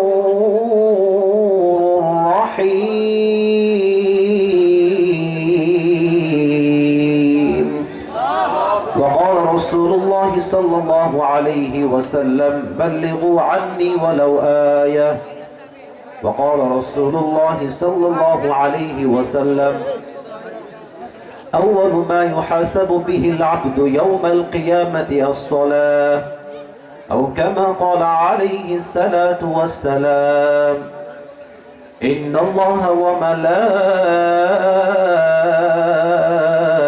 وملائكته يصلون على النبي يا أيها الذين آمنوا صلوا عليه وسلموا تسليما اللهم صل على محمد وعلى آل محمد كما صليت على إبراهيم وعلى آل إبراهيم إنك حميد مجيد أستغفر الله أستغفر الله আমার ঝিনাইদহের কালীগঞ্জের বলরামপুরের ভাইরা কেমন আছেন আপনারা সবাই? আলহামদুলিল্লাহ, আল্লাহ তাআলার শুকরিয়া যে আল্লাহ তাআলা আমাদের সবাইকে এই দ্বীনের মজলিসে বসার সুযোগ দিয়েছেন। আমরা সকলেই জবান খুলে দিল খুলে সকলেই পড়ছি আলহামদুলিল্লাহ। আজকের এই প্রোগ্রাম বলরামপুর কিরাতুল কোরআন হাফিজিয়া মাদ্রাসার উদ্যোগে আয়োজিত। আজকের এই প্রোগ্রাম আমাদের 19শে ডিসেম্বর। আমাদের এই প্রোগ্রামে আমার পূর্বে কথা বলেছেন প্রিয় ভাই মাওলানা মেহেদি হাসান ফারুকি, আরও কথা বলেছেন মোহাম্মদ মিলন হুসাইন। যারাই কথা বলেছেন কোরআন থেকে হাফেজ থেকে কথা বলেছেন, আল্লাহ সকলের কথা অনুযায়ী আমাদের সবাইকে আমল করার তৌফিক দান করুক। আমরা সকলেই দিল খুলে পড়ছি আমিন। না, এটা দিল খুলে আমিন হয় নাই, আবার সবাই বলেন আমিন। আমাদের এই প্রোগ্রামে সভাপতি রয়েছেন আলহাজ মোহাম্মদ আকবর আলী লস্কর। উনি কি এসেছেন? ও আমার বাম পাশে বসে আছেন মুরব্বী আব্বাজান, মাশাআল্লাহ। আল্লাহ তাআলা আমাদের সভাপতি সাহেবকে পরিপূর্ণ শেফা আজলা কামিলা দান করুক, পরিপূর্ণ নেক হায়াত দান করুক। আমরা সকলেই মন খুলে পড়ছি আমিন। আমাদের মাহফিল পরিচালনা রয়েছেন আরিফিন উজ্জ্বল ভাইজান, আরো স্থানীয় ওলামা ইকরাম রয়েছেন। আরিফিন উজ্জ্বল ভাই কে? আপনি? মাশাআল্লাহ, আমার ডান পাশে বসে আছে আমার প্রিয় ভাই আরিফিন উজ্জ্বল ভাইকে আল্লাহ তাআলা ইসলামের একজন একনিষ্ঠ খাদেম হিসেবে, একনিষ্ঠ ইসলামের সৈনিক হিসেবে কবুল এবং মঞ্জুর করে নিক। আমরা সকলেই মন খুলে পড়ছি আমিন। আমি শুরু থেকেই দেখতে পাচ্ছি যে পরিবেশ অনেকটাই বিশৃঙ্খল। বাম থেকে ডান থেকে যে যার মতো যাচ্ছে, কথা বলছে, চিল্লাচ্ছে। আমি চাইলে কাউন্টার দিতে পারতাম, চাইলে খুব বাজেভাবে ধমক দিতে পারতাম, বাট আমি ধমক দিই না। কারণ হচ্ছে আমি ভালোবাসি যুবক ভাইদেরকে, যুবক ভাই আমাকে ভালোবাসে যুবক ভাই। আমার জায়গা থেকে আমি কোনো রুড বিহেভ করতে চাই না, ধমক দিতে চাই না। তবে একটা কথা, তোমরা যারা এখানে আছো তোমরা একটু পেছনের দিকে বসে যাও, ওদের দেখতে সমস্যা হতে পারে। পেছনে যাও, হালকা পেছনে যেতে হবে, পেছনে কোনো জায়গায় নাই। হায় হায়, কত লোক বসেছেন আপনারা? আচ্ছা, মোটামুটি চেপে বসলে হবে। বক্সের পাশে বসলে সাউন্ড আসতে প্রবলেম হবে। তুমি হয় ফাঁকে যাও, নয় আমার পেছনে আসতে পারো, কারণ এখানে বক্স থেকে সাউন্ড আসতে আমার প্রবলেম ফেস হতে পারে। আচ্ছা, আর এই মোবাইলগুলো দেখতে কোনো সমস্যা হচ্ছে আপনাদের? হ্যাঁ, এইটা সাইড করতে হবে, ওটা ওই সাইডে দাও না। যুবকদের দেখতে সমস্যা হলে এটা সহ্য করা যাবে না, সাইডে দাও। ওইটাও সাইডে দেন, ওইটাও সাইডে দেন। এটা জরুরি না, যুবকদের দেখাটা জরুরি। একটু সাইড না। আমি আপনাদের পক্ষে বলছি তা না। ব্যাপারটা হচ্ছে যে পুরো বছরে একটা দিন মাহফিল, আমি থাকবো মাত্র 1-1.5 ঘন্টা। যদি আপনি আমাকে দেখতেই না পারেন তো সারা জীবন আফসোস থেকে যাবে। আমি চাই না কোনো বিশৃঙ্খলা হোক, আমি চাই না আমাকে দেখতে কোনো অসুবিধা হোক। একদিন এসেছি, কবে আবার আসবো এটা সির্ফ আল্লাহকে মালুম হ্যায়। তো আমরা চাই আজকের মাহফিলটা আসছিও ভালোবাসা নিয়ে বিদায় নিব আমরা সবাই। বলেন সবাই ইনশাআল্লাহ। আমার যুবক ভাইরা কেমন আছেন আপনারা সবাই? আলহামদুলিল্লাহ। আপনারা সবাই একবার ডানে বামে তাকান, সবাই তাকান। আচ্ছা, এবার আমার দিকে তাকান।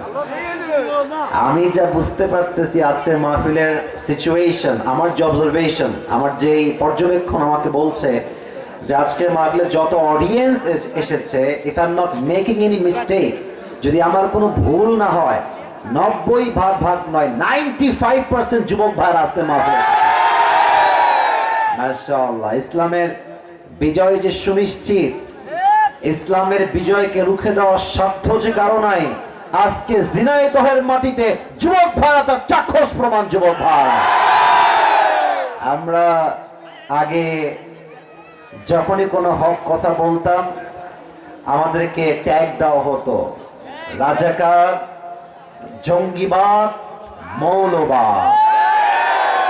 তো যদি কোনো বাপের বেটা থাকেন এখন আসেন খেলা হবে। মিয়া আমাদেরকে জঙ্গিবাদ বলে এখন একবার গালি দিলে পিঠের চামড়া একটাও থাকবে না। যুবক ভাই,